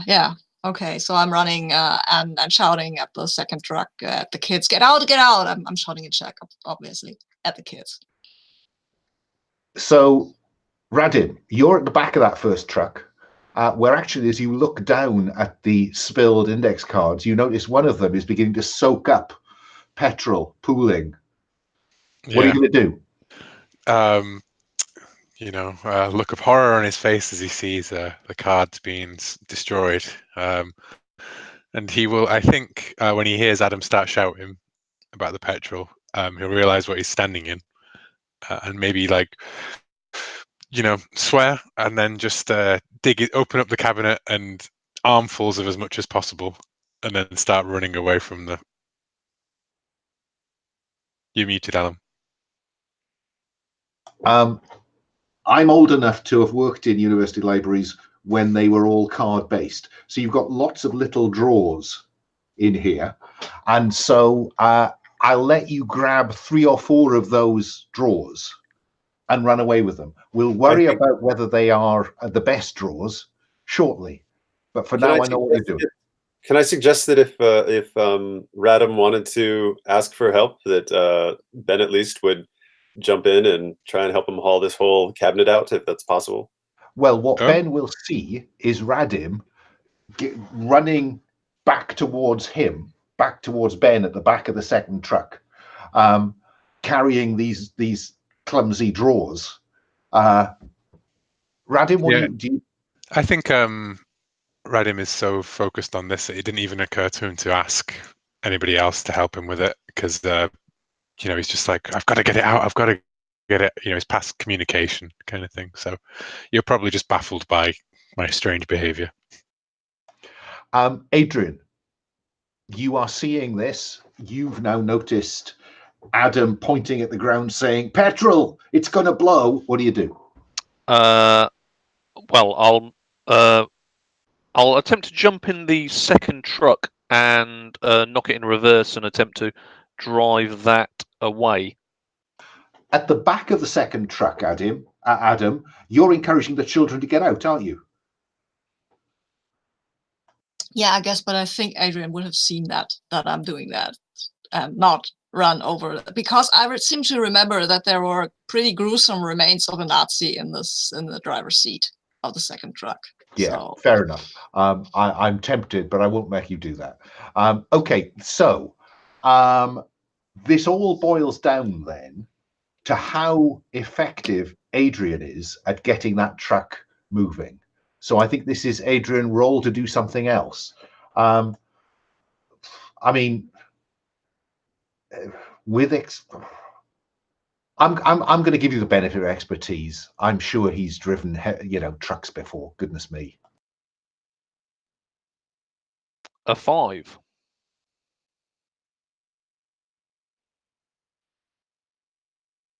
Hello?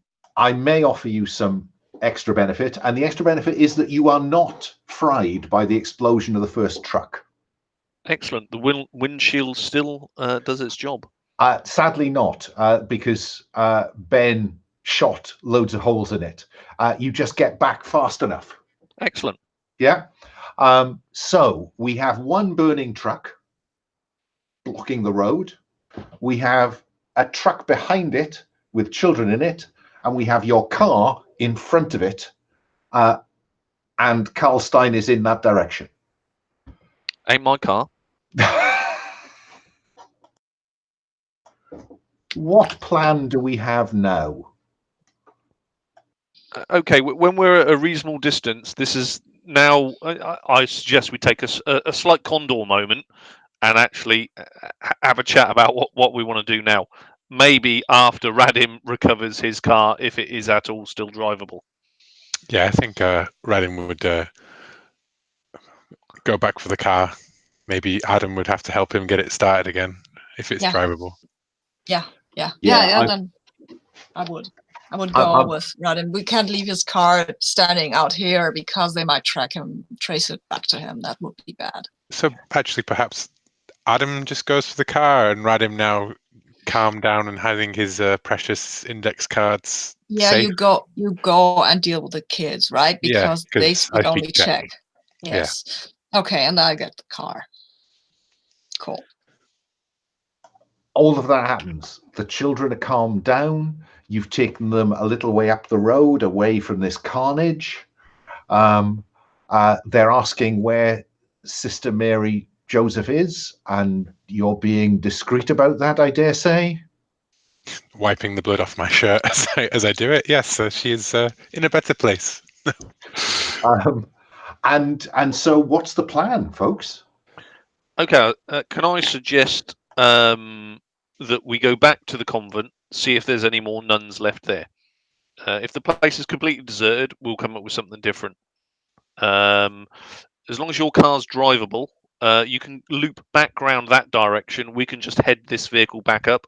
The first vehicle's been shot up. It's on fire. There's dead Nazis nearby. So that fully backs up that it's been attacked by the resistance. Maybe we scatter some Czech cigarettes nearby, so it looks like Czechs have done it. And Ben, what's your suggestion? I like I like pretty much everything that you suggested. I like sitting around the cigarettes, so it looks like the Czech resistance, and I like the idea of just getting these orphans back to the convent. But I would say we've already established that it's not that far away, and given the harshness of the overall situation, I would say we tell the kids to just walk back to the convent on their own and wish them luck. And we get in our car, leaving the military trucks both behind, and we get in our car and we get out of here as soon as possible.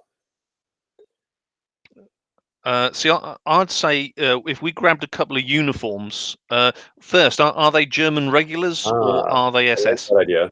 They're SS. SS. More's the better. It's a black uniform. Blood won't show up too well on it.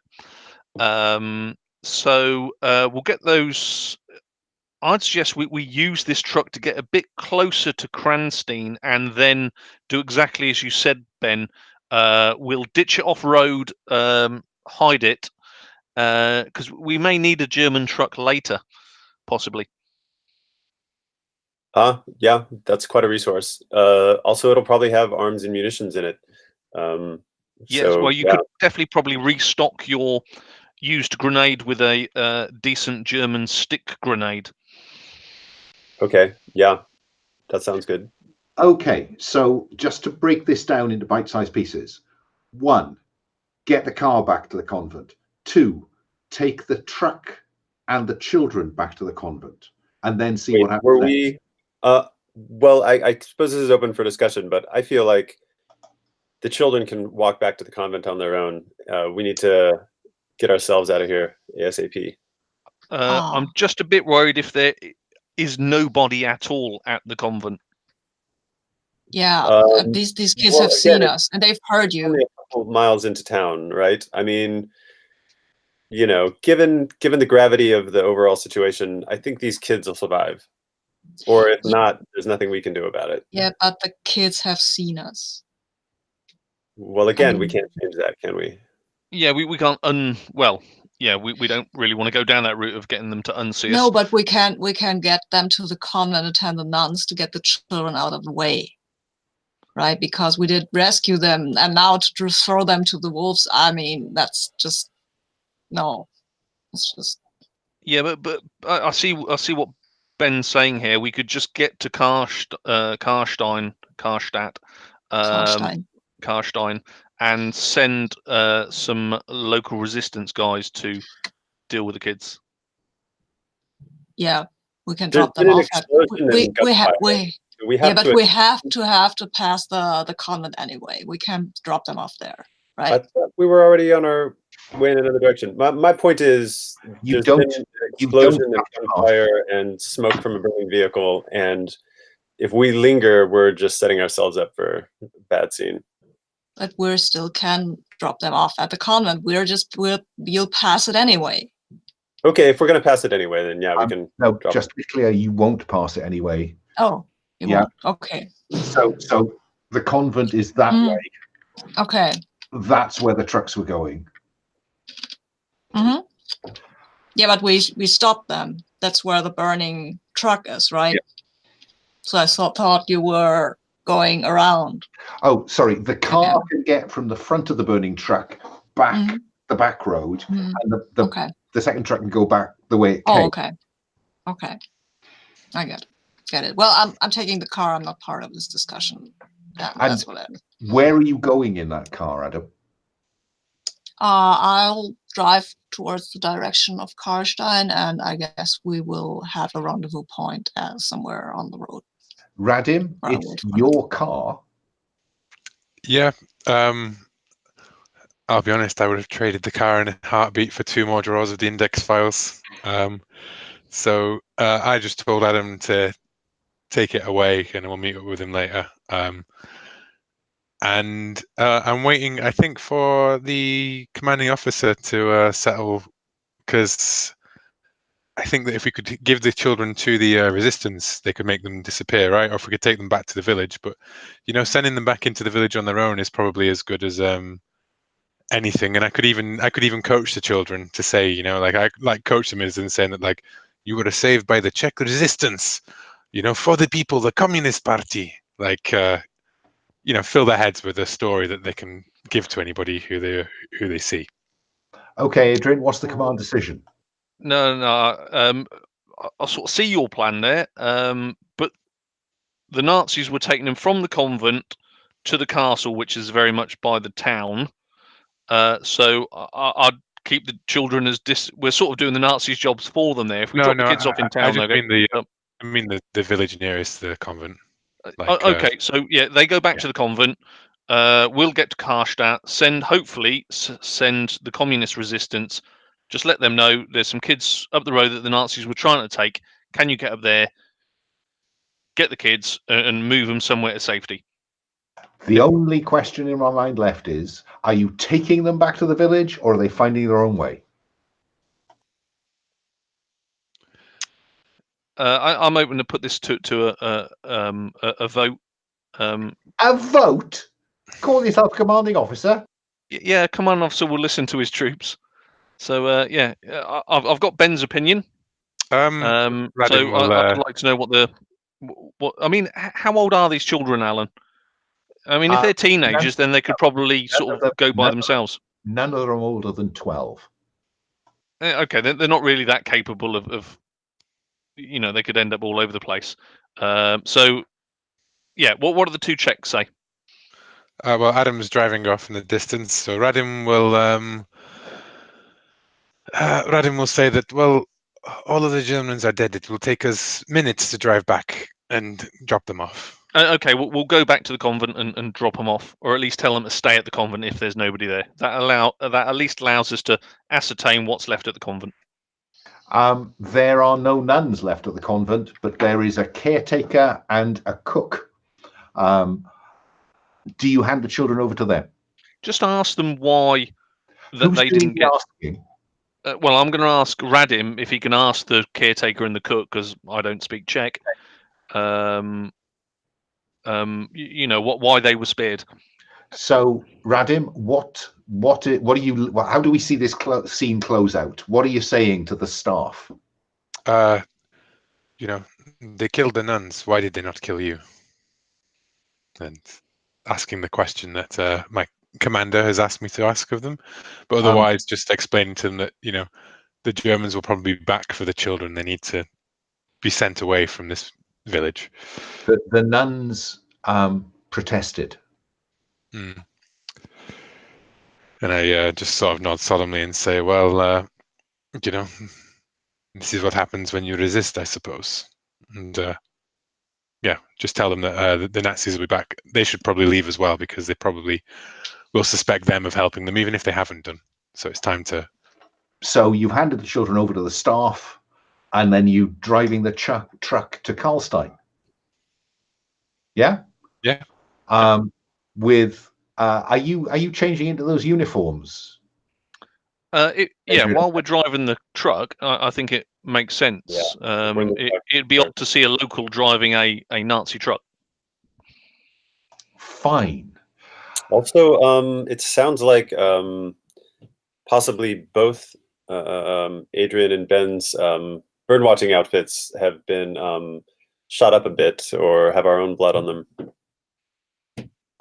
Yeah, probably. But, you know, there's less blood on them than there is on the German uniforms. True. I think the German uniforms will definitely be okay while we're driving the German vehicle. Let me flick back to Alan. Could you give us a sort of a direction we're coming from in reference to that map? Yeah. You would be coming in. Do you see bottom right of that map? There's Hintertrebeck Station. Yeah. So are we on the south side of the river or the north side? You're on the north side of the river coming in. There's some woods to your north, and you will come in. But that's about 10 kilometers away. So, you know, we'll get there in a moment. Yeah. My assumption is that you've arranged a rendezvous with Adam outside that built-up area. Yes, definitely. Yeah. Yep. So Yeah. you're going to carry on driving till you see Adam flagging down a German truck. Yeah. Well, flagging down our truck. Yeah. Yeah, which will look like a German truck. Yeah. Yeah. Okay. Fine. Adam, describe where you stopped short of these villages, and just give me a picture of the scene. Okay, this is I think it's an abandoned farmhouse. It's been abandoned for a while now, and it's by the road, so it has some kind of driveway where you used to drive into the farm. But as I said, it's wherever it's left. It's been a while now. It has nothing to do with the occupation. And I'm standing there. I've parked the car by the side of the road, and I'm standing there smoking a cigarette and generally trying to look frustrated, and also generally trying to get over the whole, oh my God, I was in a battle stuff. Fine. So I'm going to place you about a mile off the map, and you will see a truck driving towards you. And do you assume it's them, or do you wait until you've got some evidence that there's, you know, bullet holes in the front windscreen? I will, well, there is a truck coming towards me, and if I run now, this will seem suspicious anyway, so I'll just keep on smoking. If there's Germans, I can tell them that the car broke down. And I think that probably, Adrian, you will recognize Adam before Adam recognizes you. So the truck will pull to a stop. And I think, let's say that this farmhouse has an abandoned barn, and could generally be a good place to be if you wanted to get off the road. Yeah, I'll say we open those barn doors, pull the truck in first, well, reverse it in, and then we'll reverse the car in after it. So, and then close the doors, take a break, discuss what to do. Okay, now we've got about 35 minutes to play. I'd quite like a 5-minute bio break, and then have us back in our seats by about 28 minutes past the hour. Sounds good. Okay.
Okay. Walter, are you back? You're not supposed to be back yet. I am back, yeah. That's great. Okay, we've got about 30 minutes to play. So part of me thinks that this is as much about a setup for next time as anything else. I don't think you're going to get any really big meaty scenes done in the next 20 minutes or so. So what I suppose, a lot of meat in that last scene, so I'm well, indeed, you know, yeah, red meat. So I think what I'm interested in is how are you going to come at this now? Because you are located a mile east of Karlstein, or Hintertrebein, technically, the larger of the two villages. What's the plan? Well, I think the first part would be to listen to radio frequencies, see if anything in the vicinity pops up, because we can do that from here and it might give us an idea about what to do or what's going on. Okay, so yeah, let's deal with that. Let's see what Adam can find out once he's got his radio set up. So I think that's Cool. all to do something else with expertise, Adam. Yes, I have a 4. Which means that goes perfectly nicely. There's a little bit of radio traffic, but not a vast amount. It doesn't, I guess at this point in the proceedings, there's not been a lot of radio traffic. You're scanning, I think, also to find out if there are any resistance discussions or anything that could be. So I think at the moment, apart from distant commercial radio from Prague, I don't think you're picking up very much at this point. Okay. Yeah. Anyone else got a plan for what they want to do? I think Radim will just be going through those index cards and trying to work out what he salvaged from there. Okay, let's have a straight roll let's have a straight investigate. Yeah. Would that be academic research, perhaps? I think it is. As a 6. Whew. The nice thing about a 6 is you get to roll for stress, because what you're reading, it looks like you did get some really important, because all of these texts were they weren't on public display. They were questionable in a number of different ways.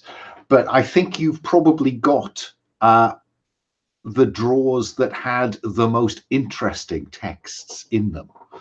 And there are just brief paragraph descriptions of what the text is about. And simply reading those blows your mind. A lot of these were on the restricted list. Not even fellows of the university routinely came across these. There are titles here that you may have heard hints of, but they had a copy, for God's sake. They had a copy of it. So I think I need to roll for stress, please, because I think that this is a genuine look into the mythos. Yeah, that was a 6. So I'm up to stress 4 from one firefight and a look at some index cards. My goodness me. But I would ask you to say, what is it that you see in these cards? What is it that disturbs you?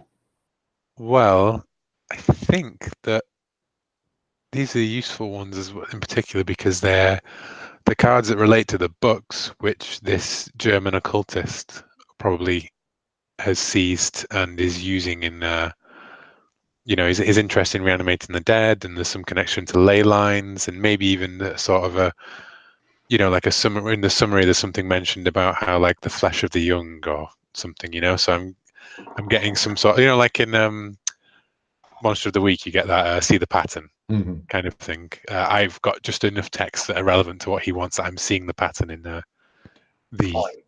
and it's not a very attractive pattern to be observing. Yeah, exactly. okay.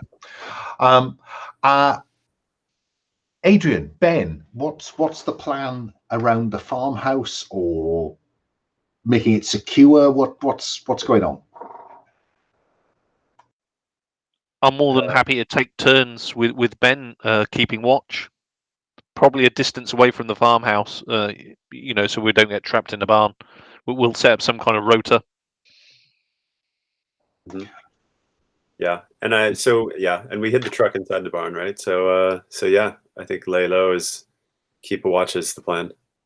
Okay, let me think. It was going to take you half a day to get here. Most of that journey was on the way to the convent the night before, so I think it's probably past midday. And as the afternoon edges on, I think by mid-afternoon you will observe a German motorcycle and sidecar heading out of town in the direction you've come from. Do you want to do anything, or is that observation enough? Well, clearly we can't run after a sidecar motorcycle, so now we just got to make the decision of, clearly we know where they're going to go, so they're going to either come back, so either we set up an ambush to take out the motorcycle, but we could just get ever-increasing vehicles coming by, or therefore we know that they're going to investigate that. We've set up some good information about, it looks like a resistance attack. Clearly we're going to expect the Germans to turn the screw, so maybe now, before that vehicle gets back and reports, now's a good time to get into town and meet the, try and get in contact with the resistance so they could hide us before that motorcycle and sidecar gets back, says, the resistance has made a move, and I expect a sort of a ratchet and on the local populace. That would be a bad time to enter the town once that ratchet grows up. Yeah, I'd agree with that. Are all of you going? Well, me and Ben are pretty actually useless wandering into a Czech town. Yes, Right, I imagine. They need Radham. I mean, perhaps one of you stays behind to watch the barn. I don't know, but I don't know how useful that actually is, given that. I think it would be unusual for the Nazis to suddenly, let's stop at this farmhouse. That would be very unlucky for them to do that. Yeah, and what would you actually do anyways? One of you versus a squad of German troops, right? Yeah, so all of us go. Yeah. Okay, then I need you just to again tell me right now, light, medium, or heavy in terms of load. Are you aiming to pass for civilians, or indeed are you in German uniform? I'm gonna say that for going into town, I'll go back as a Swedish birdwatcher again, and that when we were at the convent, that the cook, I probably asked him for a clean shirt to replace mine that had a bit of a bullet wound in the shoulder. Okay, yeah, I'm content. I mean, it's under a jacket, and remember that we're in a world where pristine clothing was a relative rarity. So I don't think you need to worry about that. The cinematic hand waving will deal with that. So all four of you are going to go into town. Are you going to walk into town? Are you going to drive into town? I think drive the car. It seems unaffected. Yeah. Yeah, no bullet holes. No. And good point, Sabine. I think probably that there will have been some just wrapping up of wounds, because it's an ugly scar it's going to make. Adrian, where is that ugly scar going to be? I think sort of down the side of my good eye to give me that sort of Blofeld type look. The only reason I ask is a fresh wound on your face as a Swedish birdwatcher. I'm just wondering in terms of your cover. Well, a wound's a wound, no matter where it is. I mean, I'm already wearing an eye patch. Yeah, we'll just bandage that up. Yeah, people get wounds. Okay. Yeah, got attacked by an eagle. Happens all the time. Bird watching is dangerous business. Dangerous business. Okay. So the town. You're going to drive into the town. if you just check out your mission map, you're driving in on that road north of the river into Vorder Trebain. You'll see the railway station on the other side of the river. I'm placing you now very late afternoon, or do you want it to be later than that? Seems fine to me. Yeah, no, definitely while there's still daylight, Okay. you know, and people about. And can you see that there's a point where the main roads come together, or there's a branch in the main roads in Vorder Trebain, which is the village square. And on the village square, there's a couple of cafes and a hotel. And I suppose what I'm interested is, you know, apart from putting up a placard saying, "We are British agents, would you please reveal yourself, resistance?" What's the plan? It's a good question. We don't know where these resistance communist guys are, right? We have no contacts with them, or None do at we? all. My question really is how do you put your ear to the ground? How do you, you know, where do you ask apparently innocent questions? The A bar? bar? Cafe, I'd say, maybe. But you can. I think you might recognize some sort of communist-y leaning cafe. Is there a trades club? Like a working? Is that a thing that they would have in Czechoslovakia? Yeah, working man's club.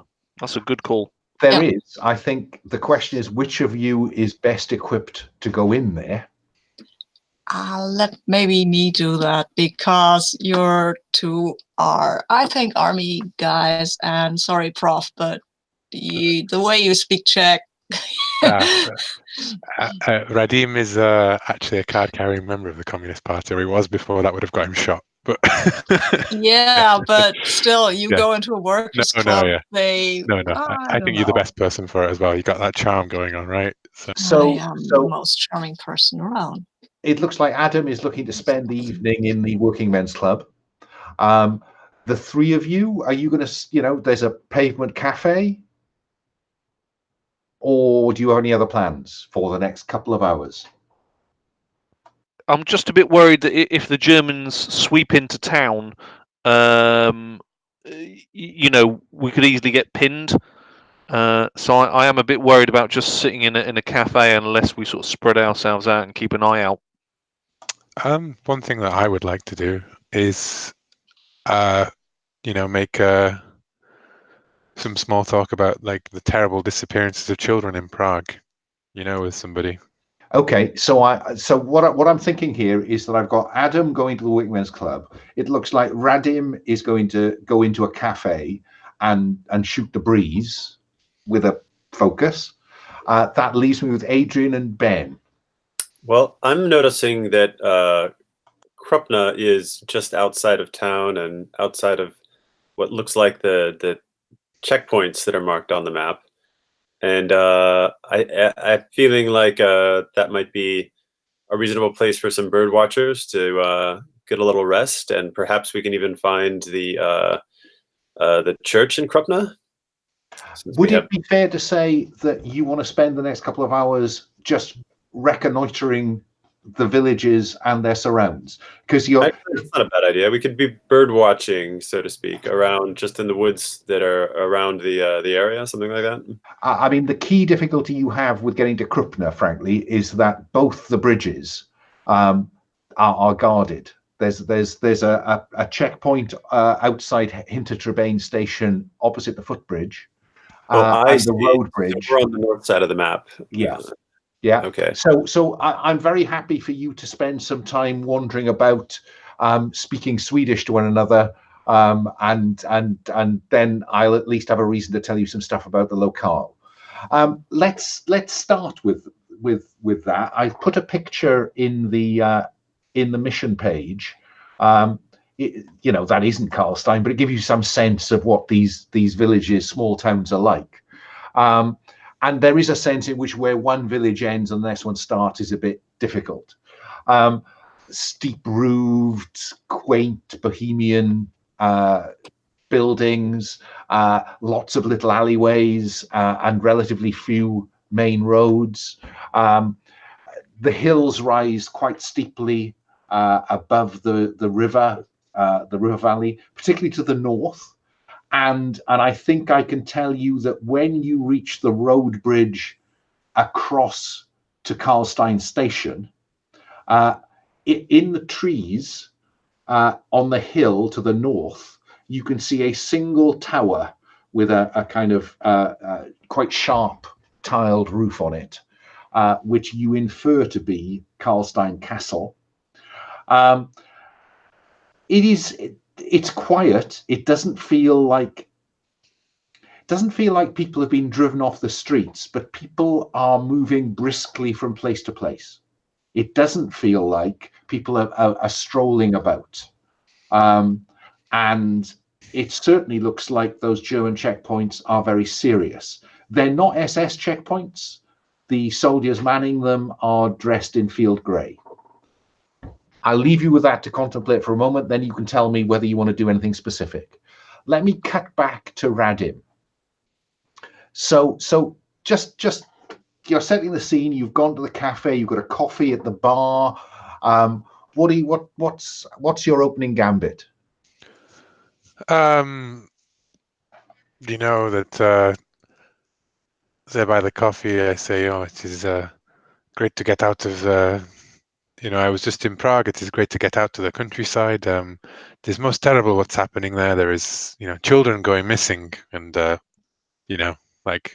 just fish around for that kind of. Has that happened here? You're muted, Alan. I don't think you'll need to fish around much, but I think I do need you to investigate just to see how effective this conversation is. I don't think I get my expertise for that, do I? No. That's a 5. Oh, well, then you get to ask me 2 questions, I think. Yeah. So, have there been any incidents involving children known to the people of Karlstein? Oh, yes. I think that the cafe owner, I can't quite remember his name. Let's call him Pavel. Pavel, I don't think he's sufficiently politically aware to worry about whether you're kosher or not, whether you're a proper Czech or not. You look respectable, you speak good Czech. I think he trusts you on that. You get all the detail of Gaspar's briefing from Father Andre rescued some children from the castle. Then there was another raid that rescued somebody from the castle. But what he is able to tell you is that there is more up-to-date information about what's going on, because this hasn't reached the resistance in Prague yet. A week ago, which would be early August, I guess, a heavily escorted convoy of 3 trucks passed through the village on the way to the castle. The trucks left empty the following day, so people say that 30 or so civilians in the trucks must have been left at the castle. Screams have been heard from the castle since. Again, they must be doing something terrible up there. Right. And with my second question, I think I would I would try and fish for some sort of oh, that is terrible. Has no one complained to the, is anyone standing against them, kind of thing? Who would dare? 2 weeks ago, there was an ambush. A convoy driving towards Karlstein was ambushed by the resistance, and he says, and we think Father Andre was with them. A witness to the attack says that they rescued some people, but the outcome of that was this was some way upriver. The result was that 5 people were shot. So that's what happens when you resist. The reprisals have started. I suppose I know I only got 2 questions, but that was what I was kind of aiming for. There would have been like, is Father Andre like the Robin Hood of this area kind of thing? Is he just in the wind, or do people know where he is? Nobody knows where he is. Okay. Yeah. Yeah. Let's cut from there to the Working Men's Club, where Adam is well in, I think, because I think his expertise, his background expertise, it's ideal for this kind of work, isn't it? Oh yes, he has expertise. So what do we see? He will pretend to be an honest mechanic, car guy, which is his usual go-to when people ask what he's working. He goes in. Well, I think this is our official cover, right? The Swedish Bird Watcher. So he's here as mechanic, car guy for some professor and some Swedish bird watchers, weird guys. But hey, you know how these elite guys are, and he's here to drink a beer or to smoke a cigarette, and then he'll buy around maybe for the local guys and here to listen to them complain, and he will try to find out what their political affiliations, and then once he's found some people who seem to be communists, like talk to them about those fucking Nazis and what we can do about them. But first he will try to find out where well, I guess I got to roll, right? Please. With expertise. Okay, I've got 2 4s. Which is okay, but not great. That's the bare minimum and 1 question. Now, the bare minimum is, again, a confirmation of Gaspar's briefing about what happened immediately after the occupation, what happened shortly after that, the arrival of people, Father Andre, some rescues, blah, blah, blah, and then 1 question. Yeah, okay, but that's actually not what Adam is interested in. Well, do you want to make that? You can make that question about the resistance, or yeah. Or, yeah, I want to find somebody who is acquainted at least with the resistance or part of it, who can point me somewhere, point me in the right direction. I suppose that your experience with the resistance in Prague would say that it's highly unlikely that someone is going to spill a name to you. The best that you could hope for really is that someone will talk to someone who will talk to someone who then might get in touch with you. Yeah, that's totally fine. Okay. But I think that you will get a confirmation that not everyone's buckling under. Mm-hmm. You know, a working man's resistance does exist, and it's they who are hiding Father Andre. Mm-hmm. Yeah, okay. I will then intimate that I am actually thinking maybe about if I were in a position to resist, that I would, and maybe if somebody would talk to me, then I might be of some sort of assistance. I think that might be the way to leave that one. Mm-hmm. Fine. Yeah. And then swiftly, I want to move to Adrian and Ben. Having recce'd the town, I think I'd like you to roll to investigate, and then maybe you could ask me a couple of questions about the town. Yeah? Seem fair? Okay. Yeah. Do we need to both roll, or is this just together? Well, I can just because you're collaborating, you both roll, and you take the highest one. But okay. if the highest one is a bad one, you both suffer the consequences. Fair enough. Any expertise in this? If this is about working out the military lie of the land, yes. If it's about interacting with the locals and finding the resistance, it isn't. So you tell me.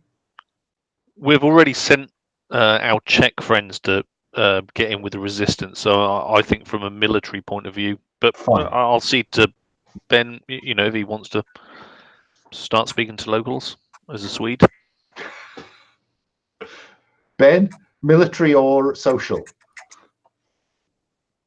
Yeah. I'll go with that. Hold on a second. Wait on the second. I'm going to have to bow out. Someone else make the roll for me.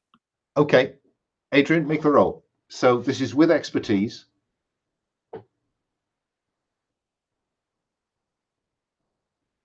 Oh, 6.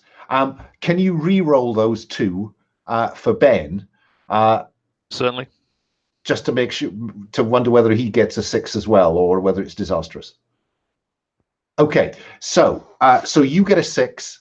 The lowest one between you is a 1. So okay. 1 to 3, you get. You so okay? Sounds like. Yeah, my internet service. It looked like they were trying to call me. Oh God. But, right, fingers crossed. So very swiftly, you got a 6 between you, but you rolled a 1. There's no consequence of a 1 for investigate, apart from whether I get a bit of fictional tweak. But on a 6, you get 3 questions between you to ask me. So who wants to ask me a question about the military setup or whatever? The question, my main question would be like looking around at the military setup.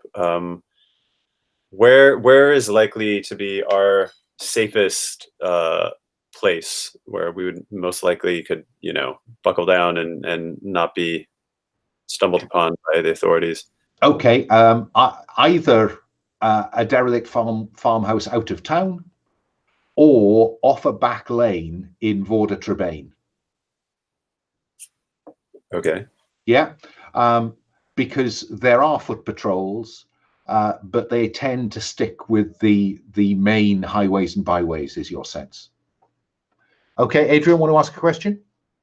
Yeah, tell us composition and regular, as in how often do they come around, of the foot patrols, please?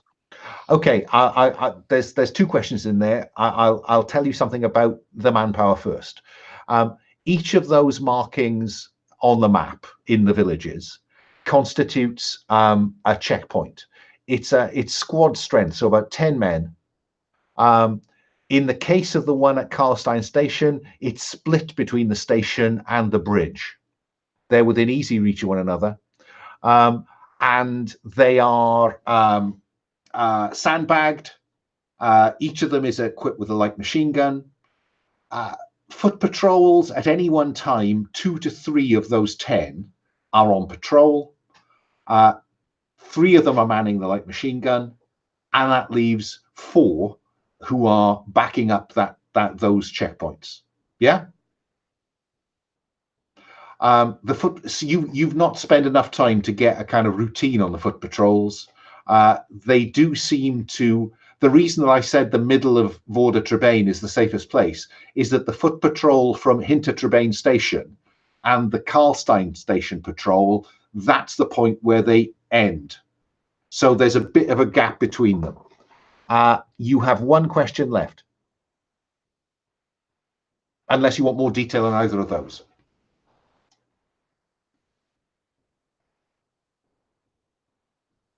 Anything from you, Ben? I mean, I think we've covered maybe just something general then. Like, is there something advantageous around here that we see that that we could say if we needed to like maybe cause a little trouble, probably more in the order of like raising some confusion for the sake of doing that. Is there something we could use to our advantage? I think that just between. Can you see where Karlstein and Vorda Trebain labels on the map are? There's a little bit of woodland between the 2, and Seen. And on the opposite side of the road from that woodland is a petrol station. Okay, sort of between the woods and the river there. Yeah. Okay. Okay. And that could provide a significant distraction if you really needed one. And I think at that point, I have Adam coming out of the Labour Club. I have Radim leaving the cafe and leaving some money on the bar, and the two of you heading back towards the square at Vordertribane, when squealing round the corner comes a motorcycle and sidecar, and it roars up to the castle. And at that point, we close. Okay. I'll stop the broadcast now. So say bye-bye to the internet. Bye-bye, internet.